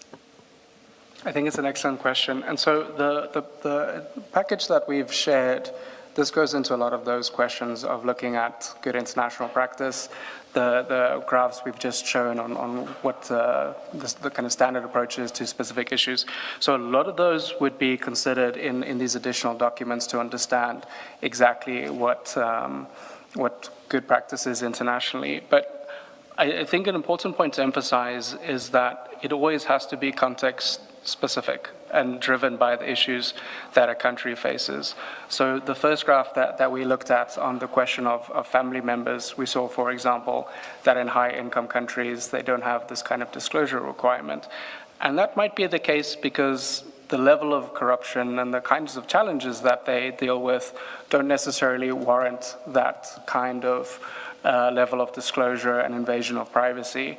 And so these issues should always be tailored to your specific context, to your specific challenges, the scale of the corruption issue that you have in a country. One of the documents that we've included in the package, it's titled, let me confirm that for you so I get it right.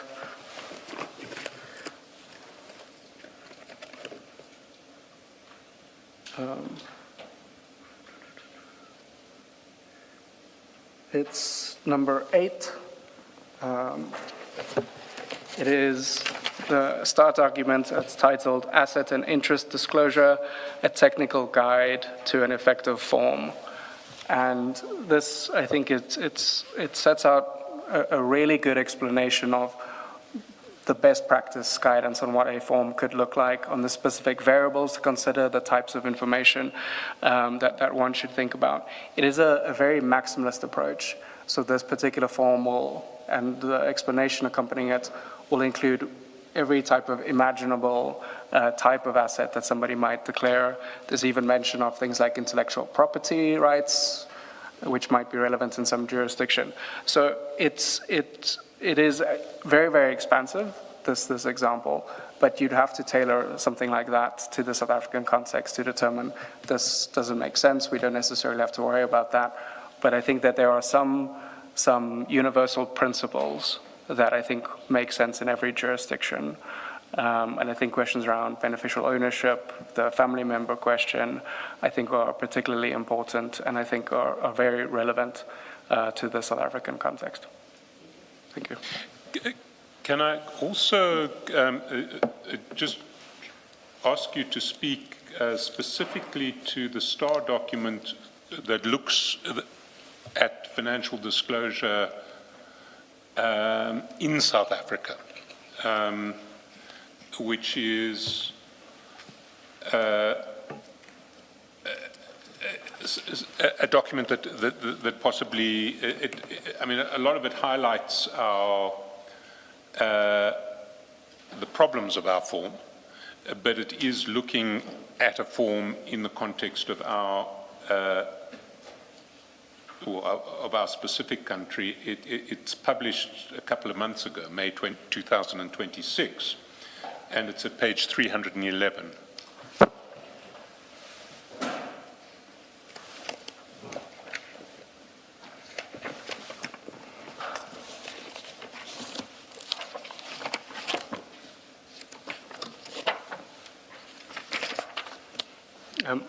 So this document titled Financial Disclosure Form and E-Disclosure System of South Africa, this was an assessment conducted at the request of the Department of Public Service and Administration to both look at the form as well as the e-disclosure system and how it functions currently.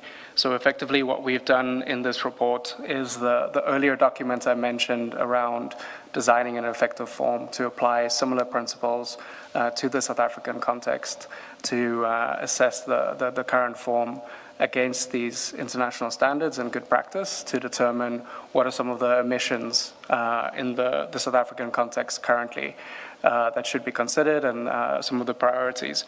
So what I've done in the base document, the main note, is to really identify the most important issues that frame the overall context and challenges. But the second document on page 311, this gets into a lot more of the technical nitty-gritty according to each disclosure category to say these are the 2-3 additional pieces of information that one should ask about, for example, your property, your vehicle, etc., to have a more full form. And so this is, I think, when one considers, recommendations for reform or what this could look like in future, I think there's a lot of kind of more in-depth technical guidelines that we've prepared to share our recommendations tailored to the South African context.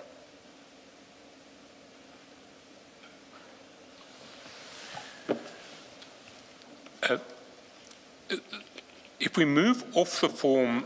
We should, sorry to interrupt. We should not forget that Dr. Schoeman was to read the whole of 25, and I assumed even the sub-paragraphs. But please continue with your point, Mr. Shaskalsi. No, we have actually reached the end of 25. Yes. Must have been asleep. Apologies. But to move off the form itself and then to the institutional and operational framework, assuming you get the form right, you still need an institutional framework that will respond to the information in the form. And this is the issue that you address from page 23. And maybe if you can... Let me ask a question that I think goes to weaknesses and which I think is relevant to what you have dealt with already.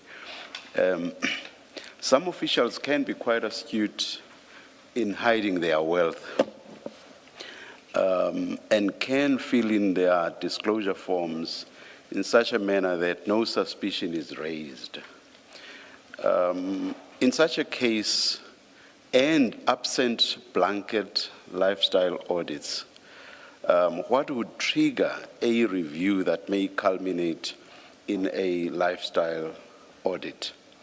I'm asking this because it is crucial that such officials should not fall through the cracks. It's a very good point. So in the South African context, but also in international experience, one of the issues that can trigger a more substantive investigation, such as a lifestyle audit, is, for example, a whistleblower complaint or, say, an intra-departmental complaint that they suspect that there is maybe something suspicious happening with an individual that might warrant a more substantive investigation. But this is also a core part of the verification process and why verification is so important. An official may lie on their disclosure form, and we would want to detect that. And part of the reason why I focused so much on the e-disclosure system and the question of integrations with existing databases is around how we can effectively measure the disclosures against the truth and verify that it is accurate and what they state there is correct. So in that verification process, if there are either discrepancies that come out that might warrant investigation, but beyond that, good practice is to also consider additional investigations or complaints that may arise, or you might, in a case where you verify disclosure, and it's entirely correct. But there are some red flags that raise suspicions, and it might be a case of somebody having a very large financial means that you might question why is that? The form is entirely correct, but why is this person able to afford so much? Maybe that is something that then warrants further investigation. And so you can use a risk-based approach. We touch on this in the same document I mentioned previously on the e-disclosure system around using a risk-based approach to determine where to prioritize your resources for these kinds of reviews, for the lifestyle audits. And in a context like that, you can identify certain priorities. So you say, for example, if somebody is in the senior management service, that's a high-risk function. If somebody is in supply chain management or a financial officer, that's potentially higher risk, and so we should apply more scrutiny. But you can also, using kind of an algorithmic approach, you can say if somebody has a certain type of asset, for example, cryptocurrencies, we might consider that being high risk. If we were to reach a point where you start applying, for example, machine learning, you might start learning specific profiles where, based on past experience, you know that if a disclosure form looks a certain way, they have these types of assets, or they have this level of income beyond their means. That is a classic example of, a high-risk situation. So we could reach a point where you start taking into consideration these additional indicators to identify red flags that then might be the basis for triggering a more intensive investigation or audit. Ms. Jaskowski? Thank you. I have a question that is directed at you. I don't know if Dr. Skuman is able to answer. To what extent does the current system where senior officials get the security clearance, to what extent does it look at assets and ownership and interests in things outside of your normal employment? To what extent does it cover the very concern that Chair raises? I can't answer that question because I don't know the details of it. It's supposed to do some form of lifestyle audit. The details of what is done, we haven't yet established, but we will. Okay. And then, Dr. Skuman, my follow-up question is there any reason why, in respect of the senior generals, there cannot be this external verification of the disclosure forms? So something short of the audit, because it costs 30 to 50,000 per individual.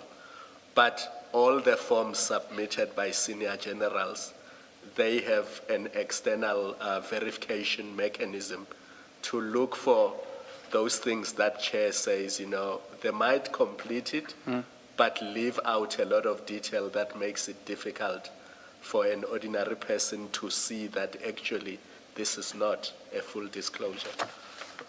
I think this is a very good question. So the way these disclosures are currently verified for the SMS is through the Public Service Commission.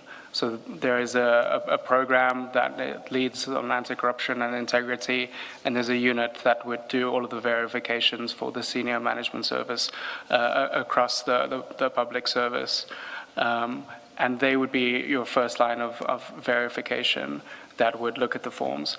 I think the challenges that you mentioned, that this doesn't necessarily lead to anything right now, I think it's twofold. I think that the first challenge is, as I've mentioned, some of the gaps in the disclosure forms, and how that leaves some deficiencies in areas that we might miss, the blind spots. I think the second aspect of it is, I think the current approach is largely about assessing compliance. Have people submitted their forms? Is it verified that the property that is mentioned is the same as the deeds registry? Is it the same as the NATIS system? Is it the same as the company's record? So I think the current system in its approach is not yet geared up to more substantively identifying the red flags that one would need to consider to determine whether more substantive investigation is necessary. And I think that's also, and I speak to this in the weakness of the institutional framework, I think it's also an issue of what kind of capacity we're using to verify these disclosures. So I mentioned within line ministries, it's an ethics officer. In the Public Service Commission, they have this unit that verifies these disclosures. But it's not necessarily that these people are investigators or have, strong training in anti-corruption. That's not to say that they have no training. I know that they do. But the kind of capacity that is needed for properly verifying these disclosures and for turning, red flags into an investigation, I don't believe is there just yet. And I think that's reflective in the results that we see, that all of these forms are verified and it turns up nothing. So, are you carrying on from this topic? Well, it does link to that topic, but... Please go ahead.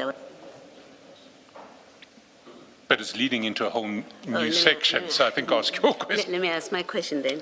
The e-disclosure system, you've stated that it pulls data from the two systems, the three, I think you say CIPC, in the NATIS and the Deeds Office for verification. Now, I'm mindful of the shortcomings that you say come with manual verification.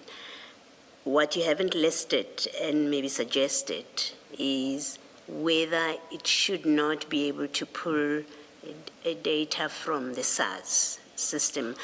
Part of the things that have concerned is that you get these indicators of wealth and income, and then it seems the most obvious question is, well, why has SARS not picked this up? Is there a reason that this cannot happen? The same cannot be done with the SARS system? I think it's a very good point, and this is something that I've definitely heard people speaking about in the public sector, and it's one of the issues that people think about often, and how that same kind of competency and systems and capability that you find in SARS, whether that could be applied to financial disclosures.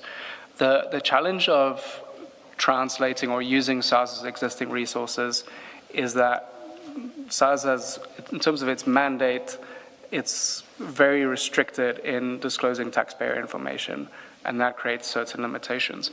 But the data that they ultimately use, that financial institutions are required to report to SARS, you could equally apply those same kind of standards to the financial disclosure function.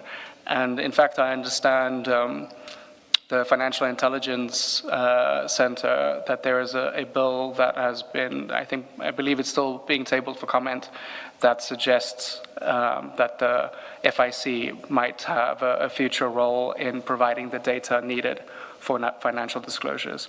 So I think that's a very positive development, and it's a space where I think it's very important to start filling in those gaps of what kind of data is needed to properly and fully verify these disclosures.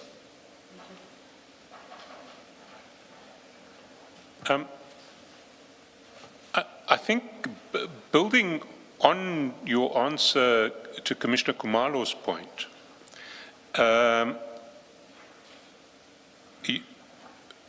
you deal at paragraph 26 with weaknesses in the current institutional framework and how this sort of process of verifying disclosures is dealt with in other jurisdictions. And maybe we can pick up there and go through the problems of the institutional framework as opposed to the disclosure form itself, and how that might be improved upon. So let me read paragraph 26.1, because it sets out very clearly what the current system looks like, particular to the public service. So it says, in the current framework, so this is the Public Administration Ethics, Integrity and Disciplinary Technical Assistance Unit in the Department of Public Service and Administration, sets the policy framework and provides oversight. The Public Service Commission verifies financial disclosures and identifies conflicts of interest, which are then referred to line ministries. Ethics officers within line ministries conduct lifestyle reviews and verify disclosures below the SMS. The SIU proposes to lead lifestyle audits for all public entities, or this function is performed by external contractors, and any findings coming out of that are then referred either to SAPS or the Hawks for further criminal investigation, or to the individual line ministry for disciplinary action. Can I just stop there, Yes. just to clarify? You say the SIU proposes to lead lifestyle audits for all public entities. Would that be for all individuals at SMS level within public entities, come what may, or would it only be for those whose lifestyle reviews have thrown up red flags? What is the proposal? Because the ethics officers verify disclosures below SMS. Who deals with SMSs, which would be the generals to whom Commissioner Kumalo was speaking? So currently, within the Public Service Commission, they will verify the SMS. This is financial disclosures.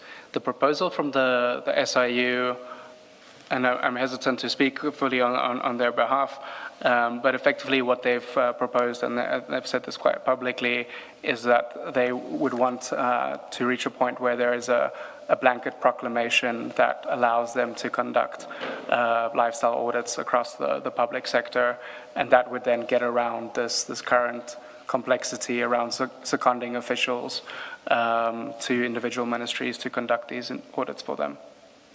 And of course, if there were that sort of proclamation, then they would be acting as SIU with the powers, the information gathering powers that the SIU Act vests in them. I believe that's correct. So as I mentioned before, under these secondment arrangements, effectively, they function as if they were a member of that department rather than an SIU official. Sorry, I've taken you away from 26.2, but I think it's important to get to 26.2.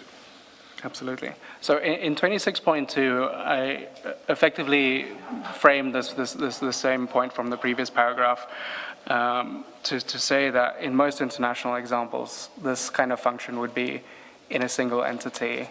And in South Africa, we've dispersed the same function across many different institutions that have a small part and small role to play in implementing the system. And this is only in the case of the public service, SAPS, etc., which follow the same framework. And that's also within the context of how we kind of have these different standards for elected officials, for local government, etc.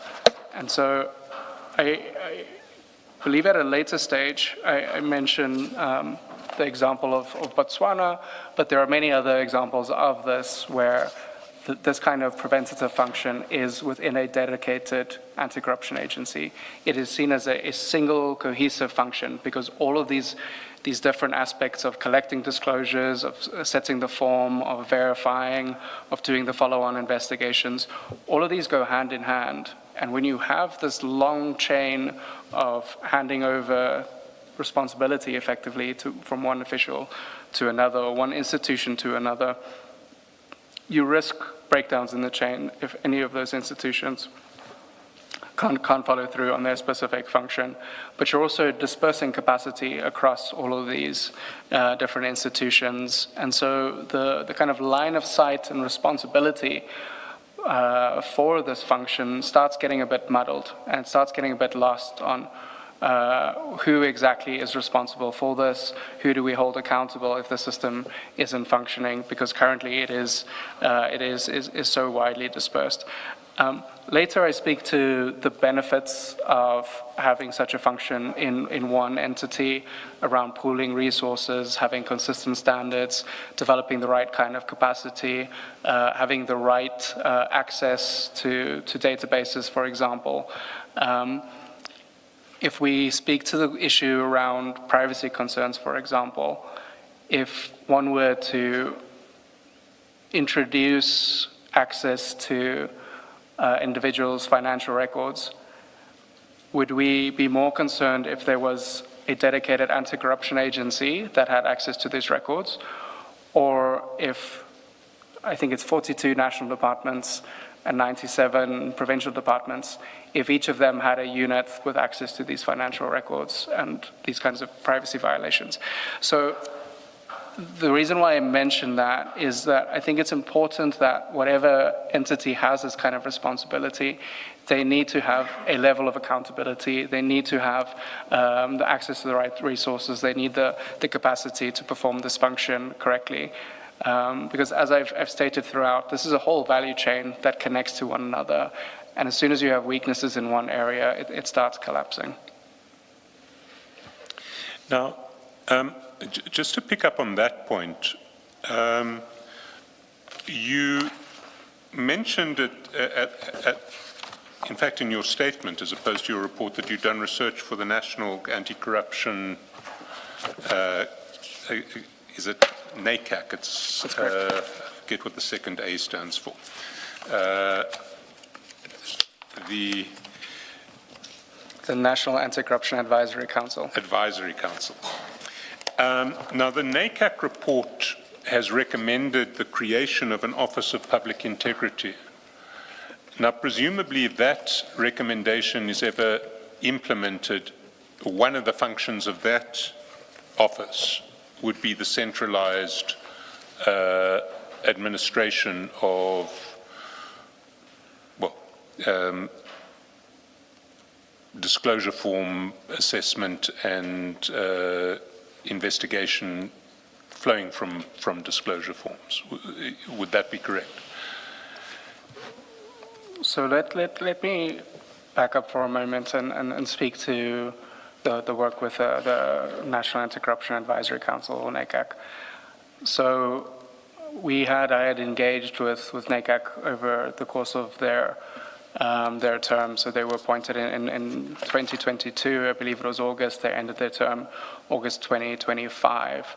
And so we had a relatively light level discussions with them for a long time, up until the last 6 months or so of the council's term, at which point their ideas started crystallizing around what this Office of Public Integrity would look like. And in our discussions with them, I think it became clear that I don't think that they had fully considered the financial disclosure function as being part of the preventative architecture or something that should be considered within a dedicated corruption prevention agency. And so upon realizing that, we had offered to write this research report for them. I believe it's in the package. I can't see it right now.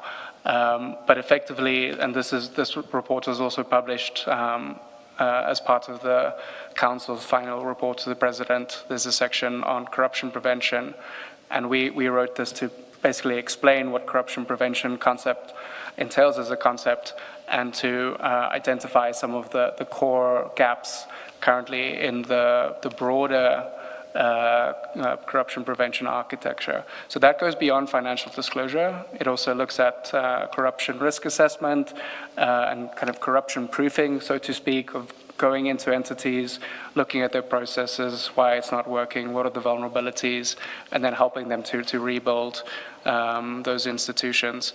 And so I think with NACAC's final recommendations, I think at the point where we had gotten involved and shared our views on this potentially being a function for a dedicated agency, I think their recommendations were largely cooked already, that they had already had their ideas and plans. And so we came in at a very late stage to provide this kind of recommendation that financial disclosures might be one of the areas to consider for Office of Public Integrity.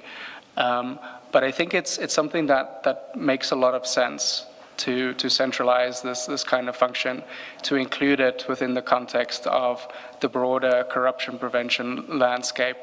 And we've provided some recommendations elsewhere as well on what we envision or what we recommend a dedicated corruption prevention agency could look like. And that would include functions around financial disclosure, conflict of interest management, on corruption risk assessments. It could potentially include vetting if that's something that that makes sense within that context. And so putting all of these related functions into one entity so that you can pool these resources and ensure that there's line of sight and clear accountability for corruption prevention. And now, in paragraphs 27 and 28, you've already touched on most or many of the issues that you deal with there, which point to the problems of the current decentralized regime. Is there anything you would want to just amplify in those two paragraphs? So I think an important point to emphasize in paragraph 27, and 27.1 in particular around the role of ethics officers, that this is a role that has a dual mandate, both to advise on disclosures and to verify those same disclosures. And so there's a potential conflict there in terms of independent scrutiny. And the reality is these are also officials who are based within a ministry. And so these would be your colleagues that you're being asked to verify their disclosures to determine whether they're engaging in potentially corrupt conduct, right? And I think within the South African context, the known issues around capture, around the victimization of whistleblowers, I think these issues raise significant concerns around having this kind of responsibility placed within line ministries. I think this potentially exposes them to significant pressure to look the other way. The reality of, being in a space where you're being asked to verify your colleagues' disclosures, I think is potentially quite a risky environment for these types of officials. But the ethics officer role itself, I think, is important to emphasize that in many cases, this isn't necessarily your only function or your primary function. These are officials that are often designated to be the ethics officer in addition to their day-to-day activities. So they might be somebody who is a human resources practitioner who now also has this responsibility to advise on ethics, to do ethics training, and now to also verify these disclosures. So the training that they're coming with wouldn't necessarily be on anti-corruption issues, and it might not be the case that they're necessarily fully equipped to be able to do this with the level of scrutiny that we would ideally want from something like this. Then in 28, again, you make certain observations about the weaknesses of the current system. Several of them we've already addressed, but 28.1 and 28.2 we haven't. I wonder if you could read those. Sure. So 28.1 says, once an official leaves the department, the jurisdiction of the ethics officer ends, meaning that an ongoing investigation can simply be evaded by moving to another part of government. And this is not theoretical. This does happen. And 28.2 says, even in cases where the SIU is seconded to conduct lifestyle audits, their recommendations for further investigation or disciplinary action are ultimately given to the head of department to consider and take forward or ignore. And this ties in with the final paragraph of 27 that you'll see at the top of page 25. Even with the ethics officers, they ultimately report their findings to the head of the department, so the DG. And further lifestyle investigation or disciplinary action is then at the discretion of the DG. So again, that potentially creates inconsistencies in how we apply the rules. Again, can create challenges with conflicts of interest. It might be that this official themselves are implicated in the corrupt network. And so, again, I think it strengthens the argument for why you need some level of arm's length scrutiny, both to verify, but also to later apply your sanctions to determine what kind of additional investigations are needed. Although centralizing would probably be much better, but I already foresee the possibility of those coming from the central point being bribed by those who are being investigated or on whom the audits are being performed, with the result that nothing will happen, at least in respect of some individuals. That cannot apply to everybody across the board.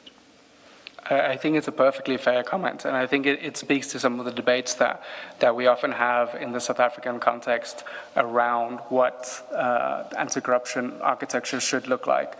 Is it one central agency? Is it a number of different agencies? And I think generally recognizing the history of state capture, I think that in many cases there is acknowledgement that there is that risk, and that a more diffuse model makes sense, but it's a more diffuse model where we still have clear responsibilities to say that this is the entity that does investigations and prosecutions. With the corruption prevention mandate, it doesn't necessarily have to go into that same entity that does investigations and prosecutions, but at least keeping all of your preventative functions within one dedicated entity, I think has a lot of benefits in terms of a lot of the issues that we've mentioned so far. And the one issue that I haven't talked about is the effect on oversight. If we have to oversee the efficacy of this framework across all of these departments and ministries, it's extraordinarily difficult. If we have a single entity that can report on the performance against these metrics, we have a much clearer line of sight of what's happening. We know who to hold accountable. And in terms of your question on capture and bribery, these are things that can be insulated against, right? That we have certain integrity measures that are applied to people to ensure when we're recruiting people to a dedicated agency that we have vetted them. We ensure that the head of this authority has sufficient independence, et cetera. And so I think those concerns around bribery, et cetera, it's equally applicable to any corruption function, right? And I should not be understood to be saying this should not necessarily be a solution, not at all. Surely we must come up with solutions. We cannot throw our hands up. We're just raising it as a possibility. And I'm by no means saying, we can't go there, not at all. And I think to reflect on that, I think it's a good point that there are lots of different models that can work.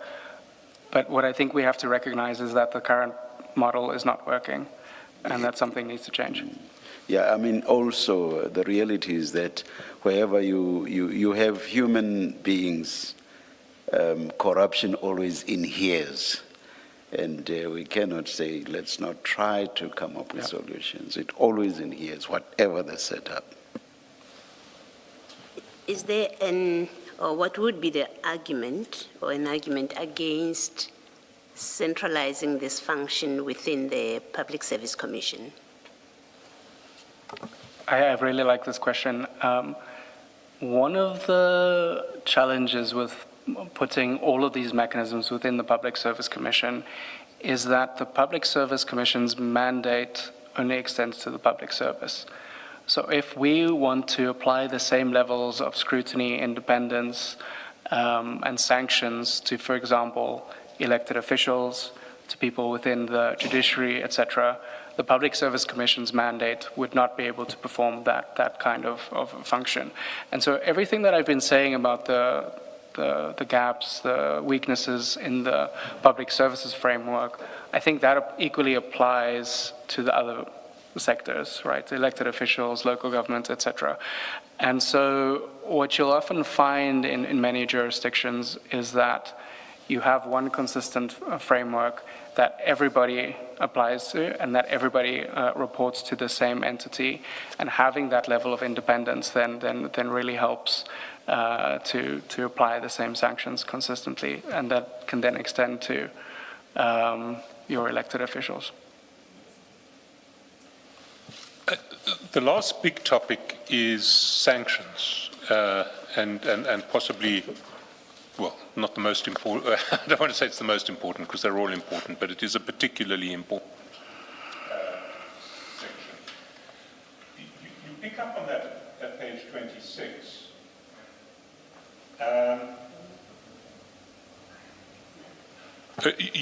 You pick up on the issue of sanctions at page 26. And, well, maybe if you can read paragraph 29, because it speaks to just a system that isn't working. Yeah. So I think paragraph 29 effectively summarizes a lot of what I've said.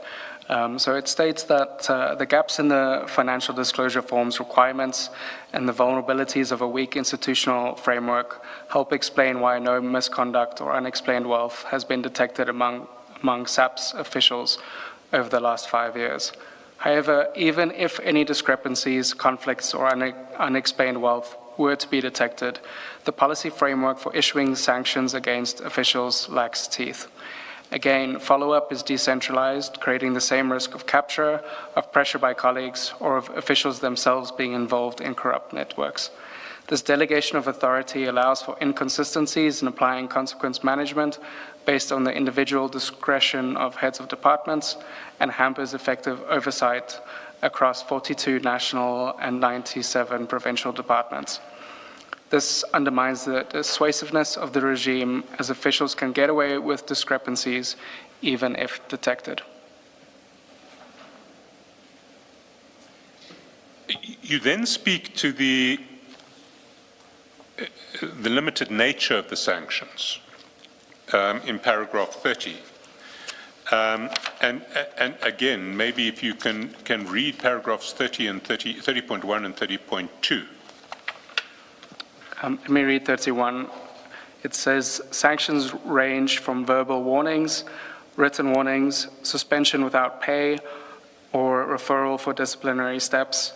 Only a single dismissal has thus far been reported in the public service over the last 2 years. So can I just clarify what you're saying there, that in relation to disclosure issues, false disclosures on the form, refusal to disclose, failure to disclose, there has literally across the entire public service only been one dismissal in the last 2 years? That's correct, but I would like to extend that to say that this also includes your lifestyle reviews, your lifestyle investigations. So even when you've been disclosed, you've been caught out through a lifestyle audit across the entire public service, one dismissal over the last 2 years? That's as reported by the Department of Public Service and Administration. Then you make the obvious point in 30.2 that the impact of a disclosure system is linked to the sanctioning regime, which has to be effective, proportionate, and dissuasive. You make the point that we made already, that the SIU, when it's brought in to conduct the lifestyle audits, doesn't get the statutory powers to gather the information. But you address the issue of sanctions more systematically in paragraph 31, and maybe if you can take us through paragraph 31. Sure. So 31 speaks to disclosure-related sanctions are crucial for compliance and accurate submissions. If there are no sanctions for non or late submission, or they are not dissuasive enough or properly enforced, compliance with the submission requirements will be disincentivized. Similarly, a lack of sanctions for false or incomplete disclosures will make the system ineffective and lose credibility in the eyes of declarants. So most countries have such sanctions in place, and they can take many forms. And I'll speak to some of those potential sanctions. But overall, sanctions should be proportionate to the offense, and disciplinary action or fines may be more appropriate for minor offenses, such as late disclosures, while still providing opportunities for offenders to offer explanations for late or non-submission. So can I then at that point take you to one of the reports which has a survey of sanctions across the world for late disclosures and non-disclosures? And that's at page 349.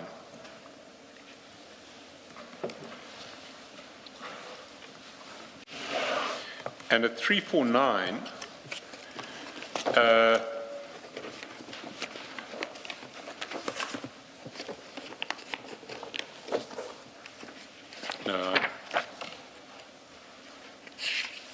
sorry, 351 is probably a better place to start because it's there in tabular form, which is, if you're not paginated, it is at page 8 of the how to put in place effective sanctioning provisions for financial. Do you have it? Yeah, I have it. So, is there anything? I mean, this table essentially speaks for itself. It tells you what the penalties in other jurisdictions are for late submission or non-submission. Is there anything you'd like to highlight there? So maybe I can speak to the document first. So the document is titled "How to Put in Place Effective Sanctioning Provisions for Financial Disclosure-Related Violations," the subtitle being Note for South Africa.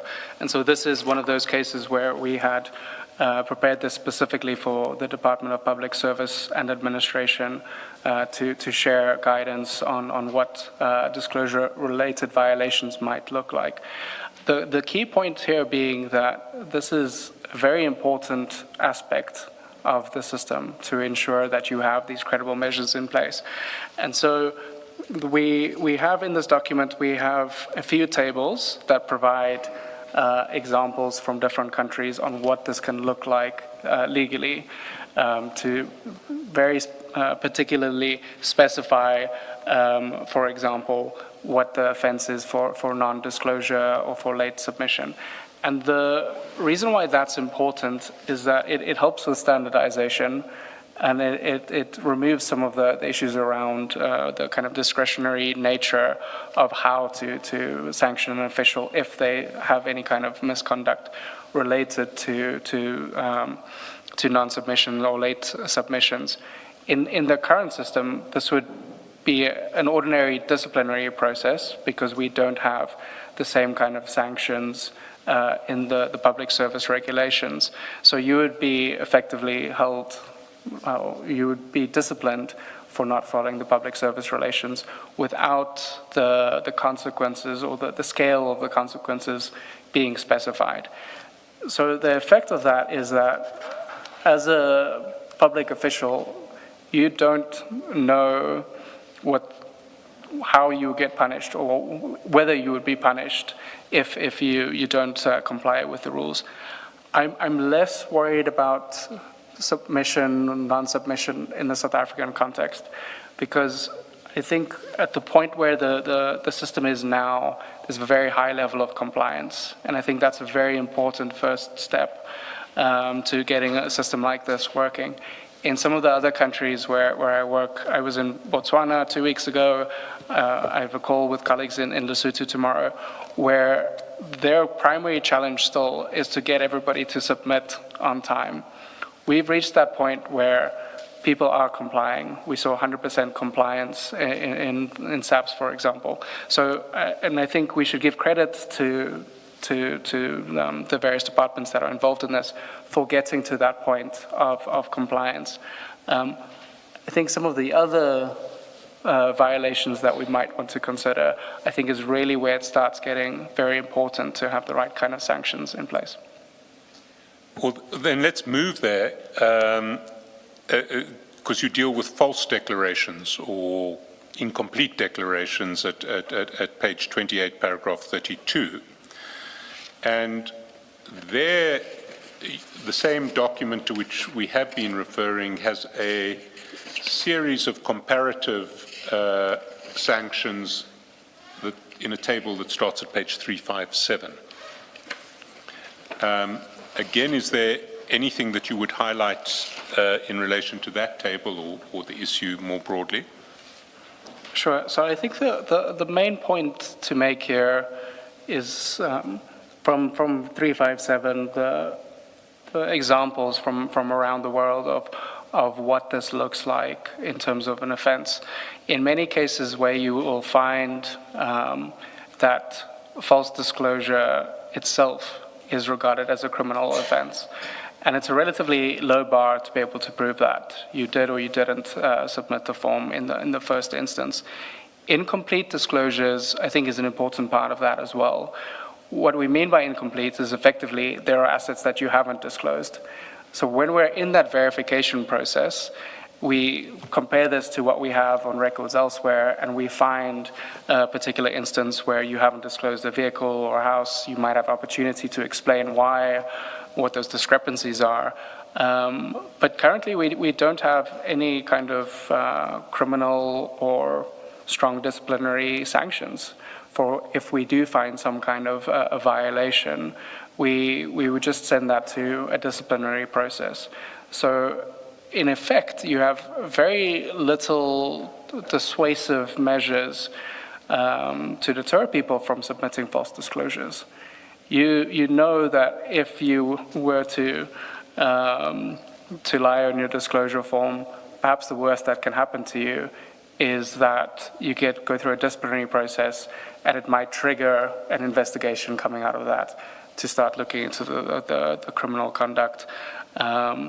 And so I think it's a really important part of closing the loop on all of this to ensure compliance, to ensure that the forms are accurate as well, to support the downstream processes.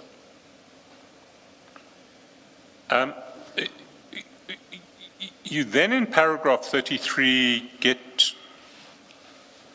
to the sanction that would really bite, which is asset forfeiture. And you describe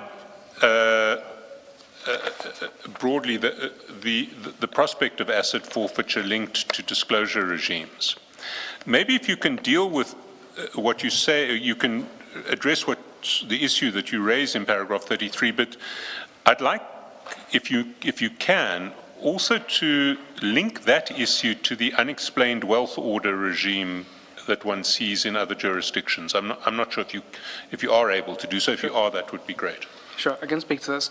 So one of the common instincts is that where you have this kind of, where you come across unexplained wealth, that this in itself, illicit enrichment, should be a criminal offense. The reason why I caution against this is you have to recognize that once you turn this into a criminal investigation, that then uses a certain amount of resources that is then being focused on proving criminal conduct for merely just for unexplained wealth. And you can end up in a state where you put so much resources in just investigating this kind of crime that you lose sight of the bigger issues, the grand corruption schemes, the issues that really matter and that are the most important. So the suggestion here is that rather than going through a process where you need to criminally prove the unexplained wealth and then as a result of that get the confiscation order, a more efficient process would be to introduce legal mechanisms around non-conviction-based confiscation.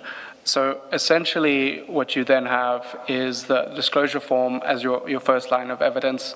This is what an official has said they have.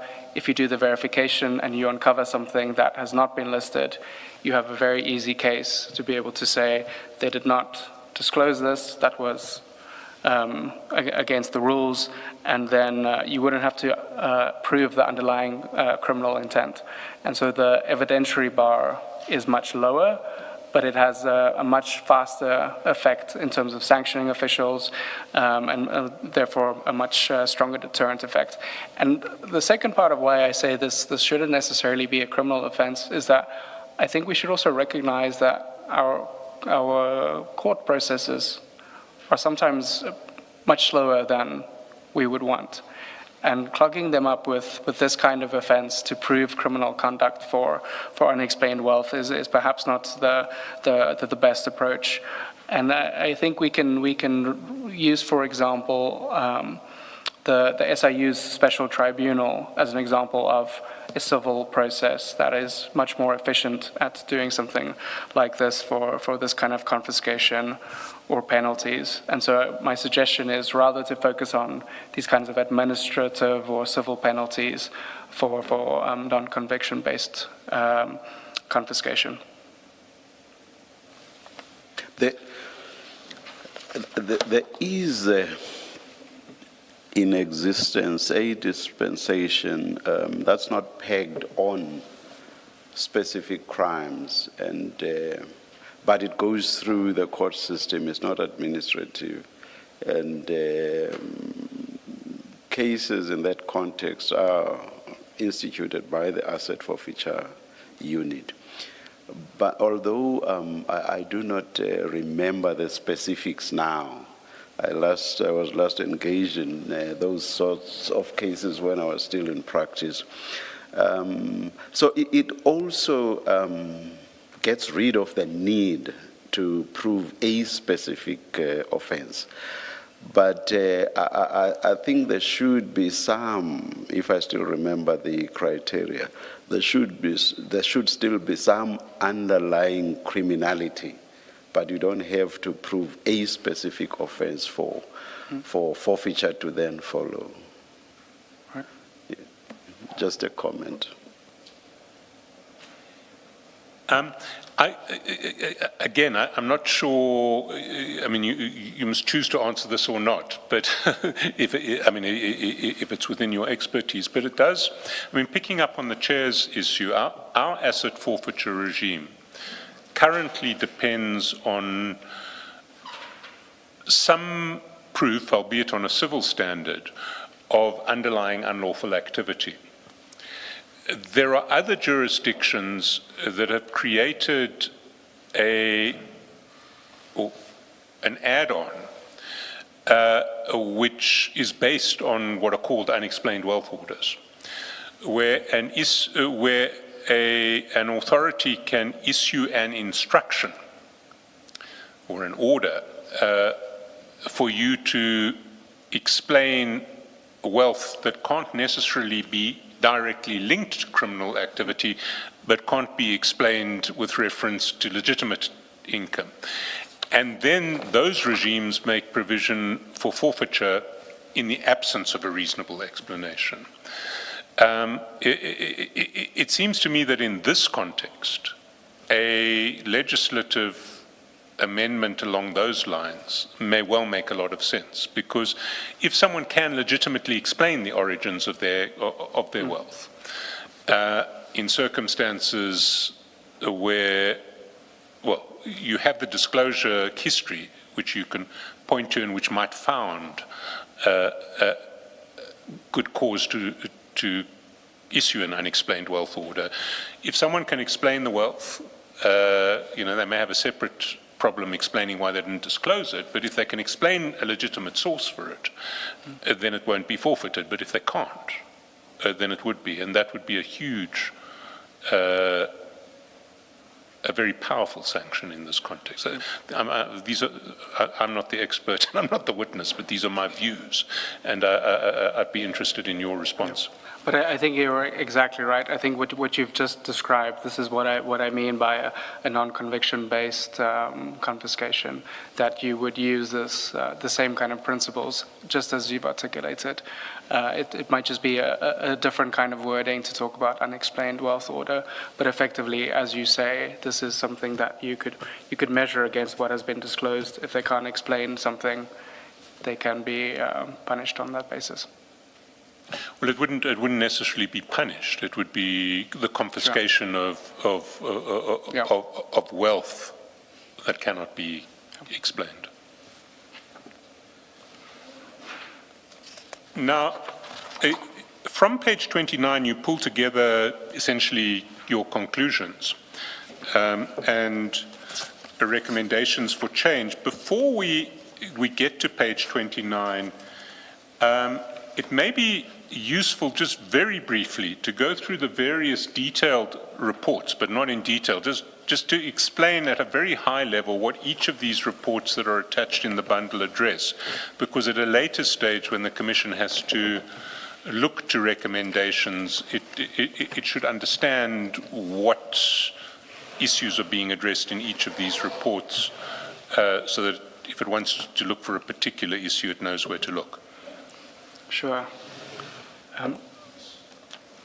So I should apologize to the Commission because this is a very thick bundle of documents that we've shared. I think in one of the cases it might be a full book, it's almost 150 pages, but I think it's an excellent resource. And so what we've shared as part of the bundle is a combination of documents that look at these types of issues at a more global level. So I mentioned at the start of the hearing the Stolen Asset Recovery Initiative, and this is a group that have done a lot of work on understanding what this regime looks like internationally. And so there are particular kind of global research reports that have been shared in the bundle looking at things like what an effective form should look like. There's a document titled Getting the Full Picture on Public Officials that sets out kind of a comparative standards across the board for the whole system. And so the graphs that we mentioned on public disclosure, family members, for example, those are things that are captured in this document. Sorry, can I just for reference purposes, Getting the Full Picture is a document that starts at page 122. Before Getting the Full Picture, we've got the document at page 82, Asset and Interest Disclosure, Technical Guide to an Effective Form. That's at page 82. Can you just briefly give a kind of 1 minute explanation of what that document is trying to do? Sure. So the asset and interest disclosure one on 82, this is the form or the document I mentioned that speaks to what an effective form could look like. So this gives intensive details on all of the different types of categories one might need to consider, the specific information that is relevant within a category. So I mentioned, for example, beyond understanding that a person has a vehicle, you should know when it was acquired, through what financing means, etc. So this gives a lot more detail on what a form could look like practically. Then at page 271, there's the document Automated Risk Analysis of Asset and Interest Declarations of Public Officials. Again, can you just give a very brief outline of what's being addressed there? Sure. So this is another one of these kind of global research reports that provides guidance on what an automated asset and interest disclosure system could look like and what kind of risk analysis one can perform. So it gets into some of these issues around fully maximizing the use of a digital system, potential red flags that one could look into that could be applied to the South African system. And then 311 is where you start, or where the documents start addressing South Africa specifically. 311 is Financial Disclosure Form and E-Disclosure System of South Africa. And that's the document, in fact, that we've spoken to already, but just again briefly to summarize what it addresses.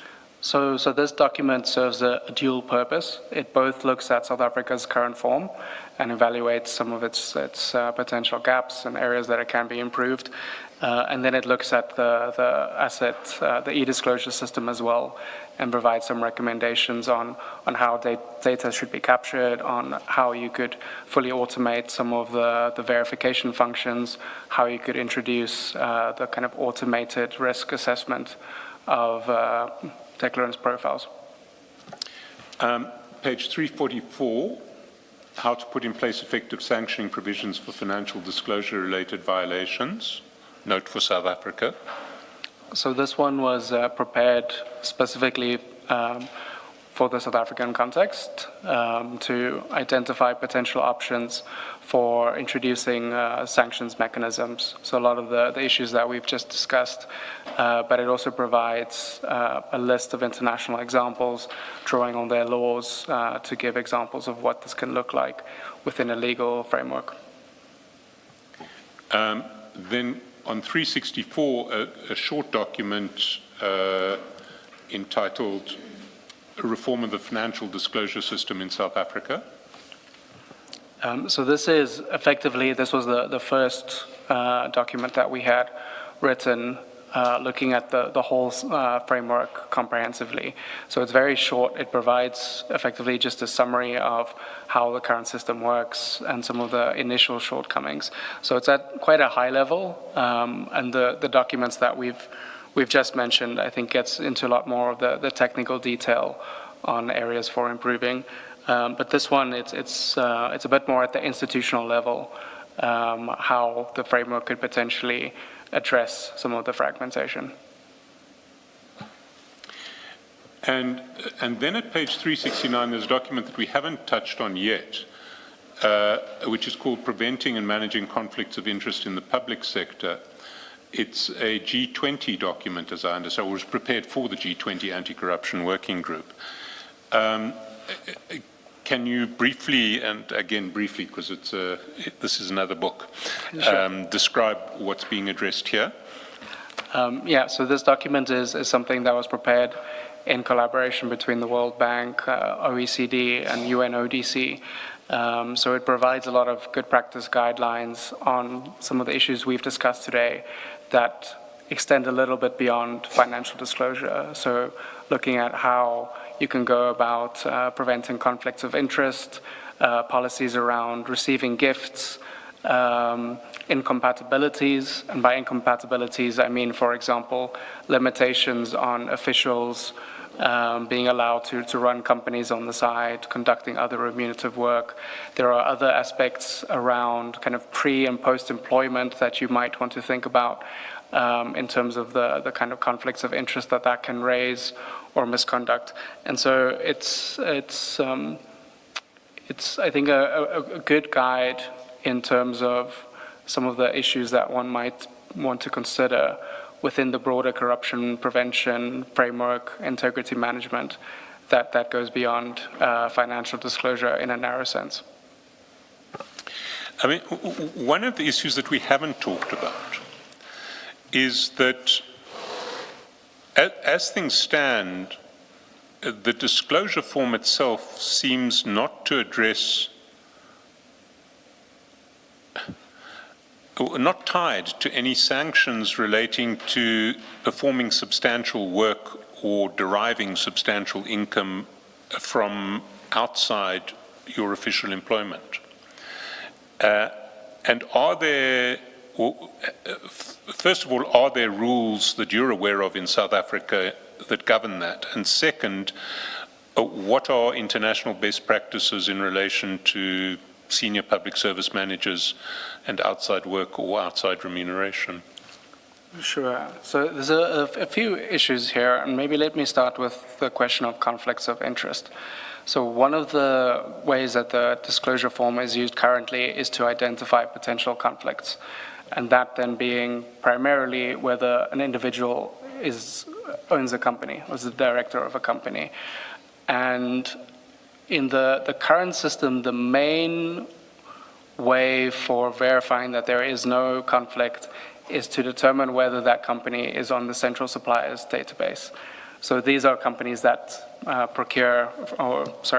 get government procurements, that tender for procurements.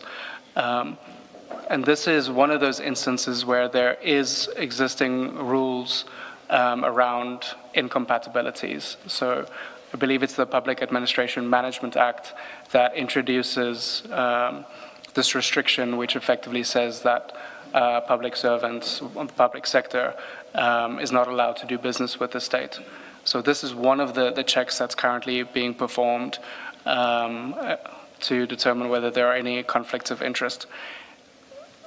Coming to the question of SAPs, in the parliamentary questions, there is this response where the acting Minister of Police mentions, I believe every year it was around roughly 30 changes, potential conflicts of interest that were reported by the Public Service Commission among the senior management service. And effectively, in most of these cases, what it would be is that somebody owns a company. The Public Service Commission checks that against the Central Suppliers database. It determines that they're not getting government contracts. They say that's fine. They then report that to the executive authority, that being the minister. So in terms of both the public service regulations and the SAPS's employment regulations, they're both very similar, that when it comes to potential conflict of interest, the authority rests with the minister to determine whether this is a genuine conflict. So we need to, when we talk about conflicts of interest, we need to recognize that there's a difference between potential conflicts that could become actual conflicts. And I use the example of, doing business with the state. That is an actual conflict.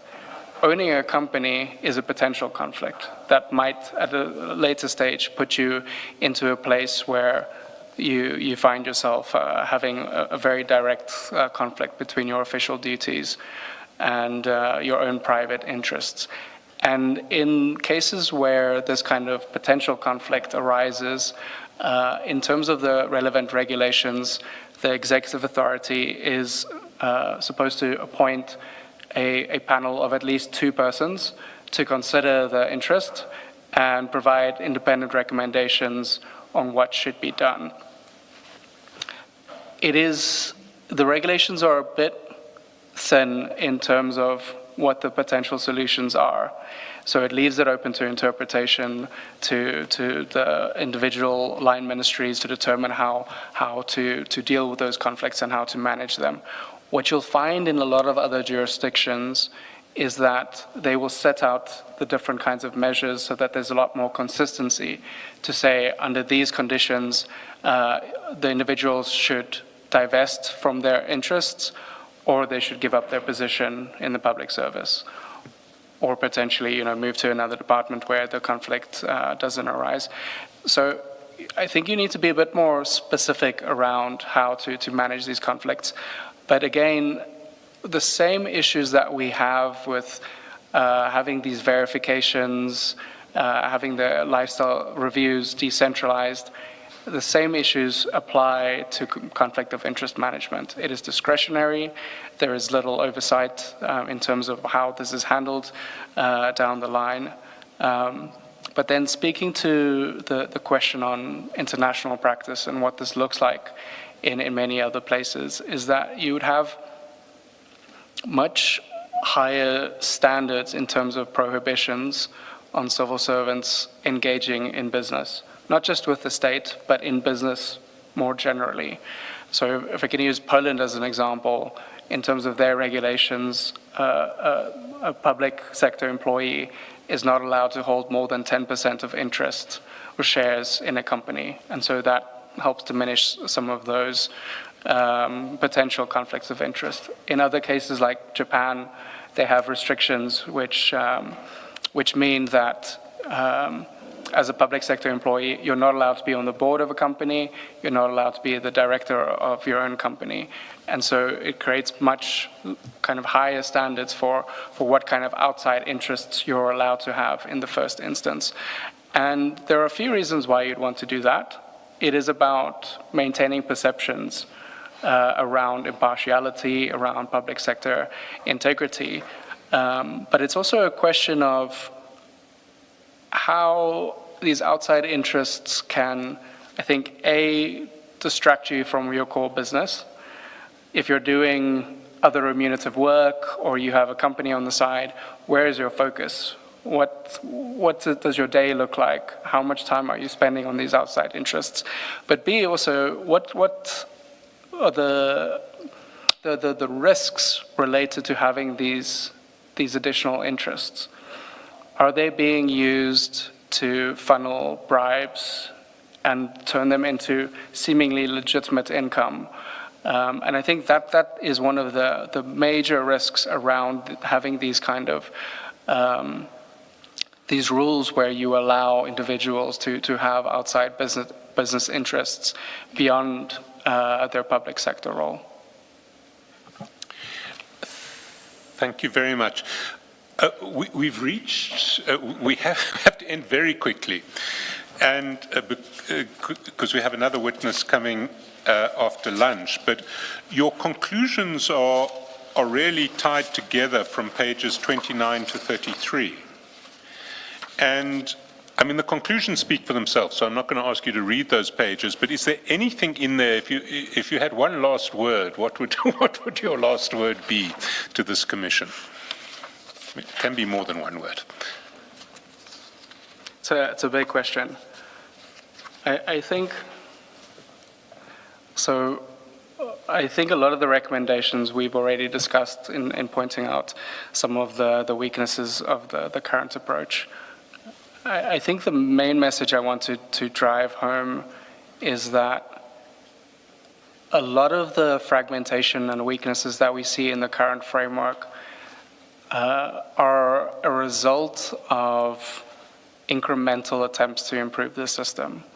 If we use the example of the SIU trying to fill in this gap to conduct lifestyle audits through secondment arrangements, this is an interim measure.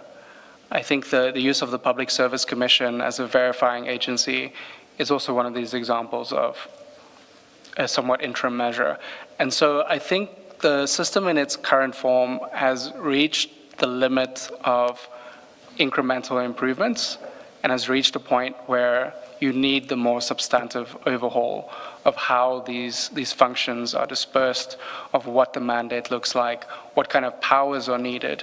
And this is, I think, where it feels to me that the only conclusion, looking at the deficiencies and gaps in the current system, the only conclusion is a substantive overhaul that involves some kind of a dedicated corruption prevention agency. Whether that is the model proposed by NACAC that builds on the SIU is open to debate. I think people can have views on what the optimal model is. I think they have some great suggestions, but I think that there's more detail around the particular functions that still needs to be refined to understand how to overhaul the system so that you have a more cohesive institutional framework. And so that's I think the kind of closing point that I'd want to drive home, that incremental improvements is just not going to be enough. This is really a major overhaul that's needed. Thank you. Thank you very much. Can I just ask the question? It may well be it's in one of the reports. We haven't had the benefit of looking at these reports.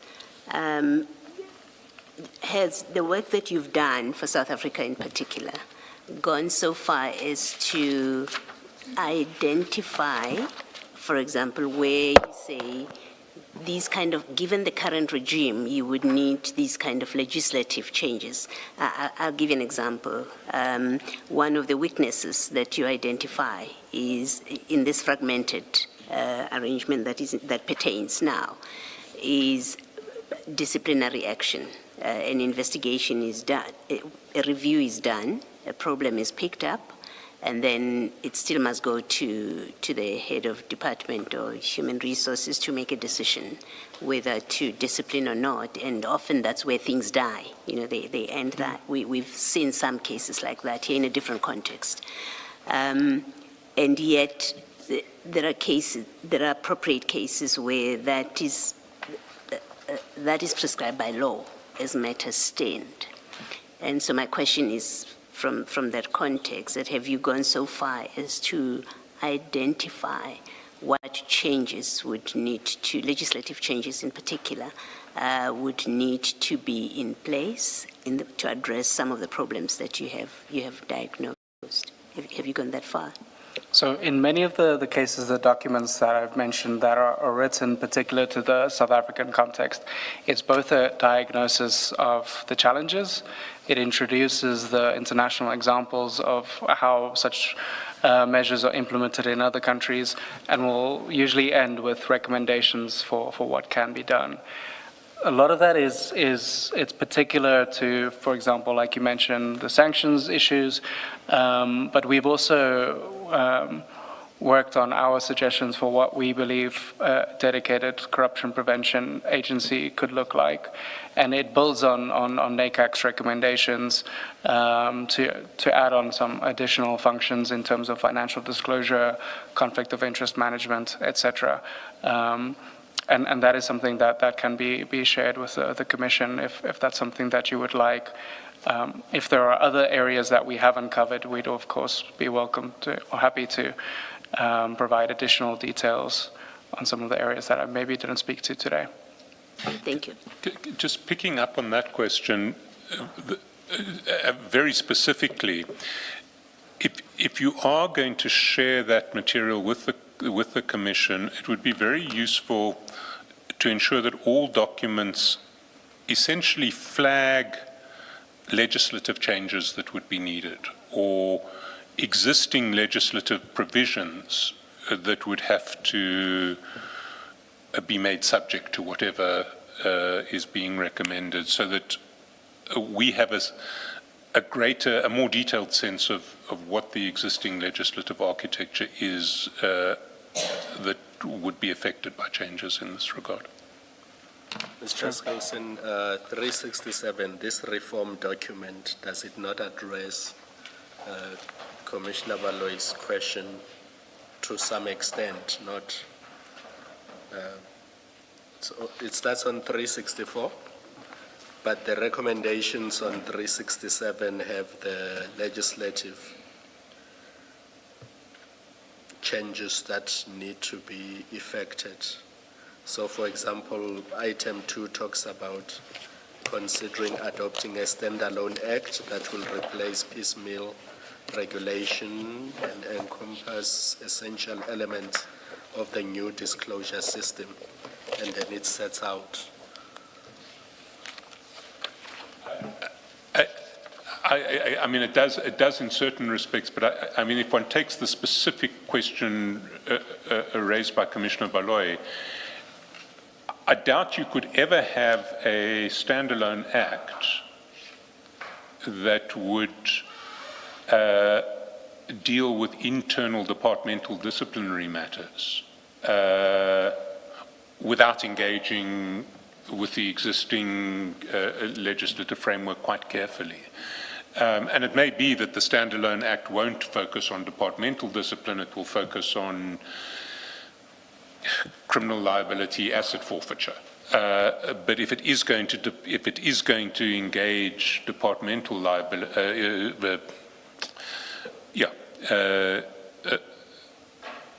labor matters and disciplinary matters, there is a world of other regulatory legislation and indeed parliamentary legislation with which it might have to engage, which we don't necessarily have at our fingertips, and I suspect Dr. Schoeman would be more familiar with. There will be another, I mean, we're hoping to have a witness from the Public Service Commission to come as well, and also in part to respond to Dr. Schoeman. And that witness, of course, would probably have that legislation at his or her fingertips. We will make sure to raise it in advance. But I mean, the more guidance we get in relation to these sorts of issues, the better, I think.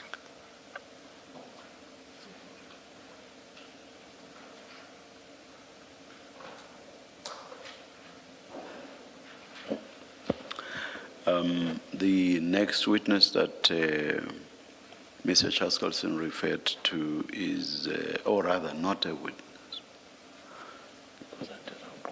Yeah. The next testimony we are going to hear relates to Major General Khan, and as already directed or ruled, that's going to continue in camera. Let's adjourn.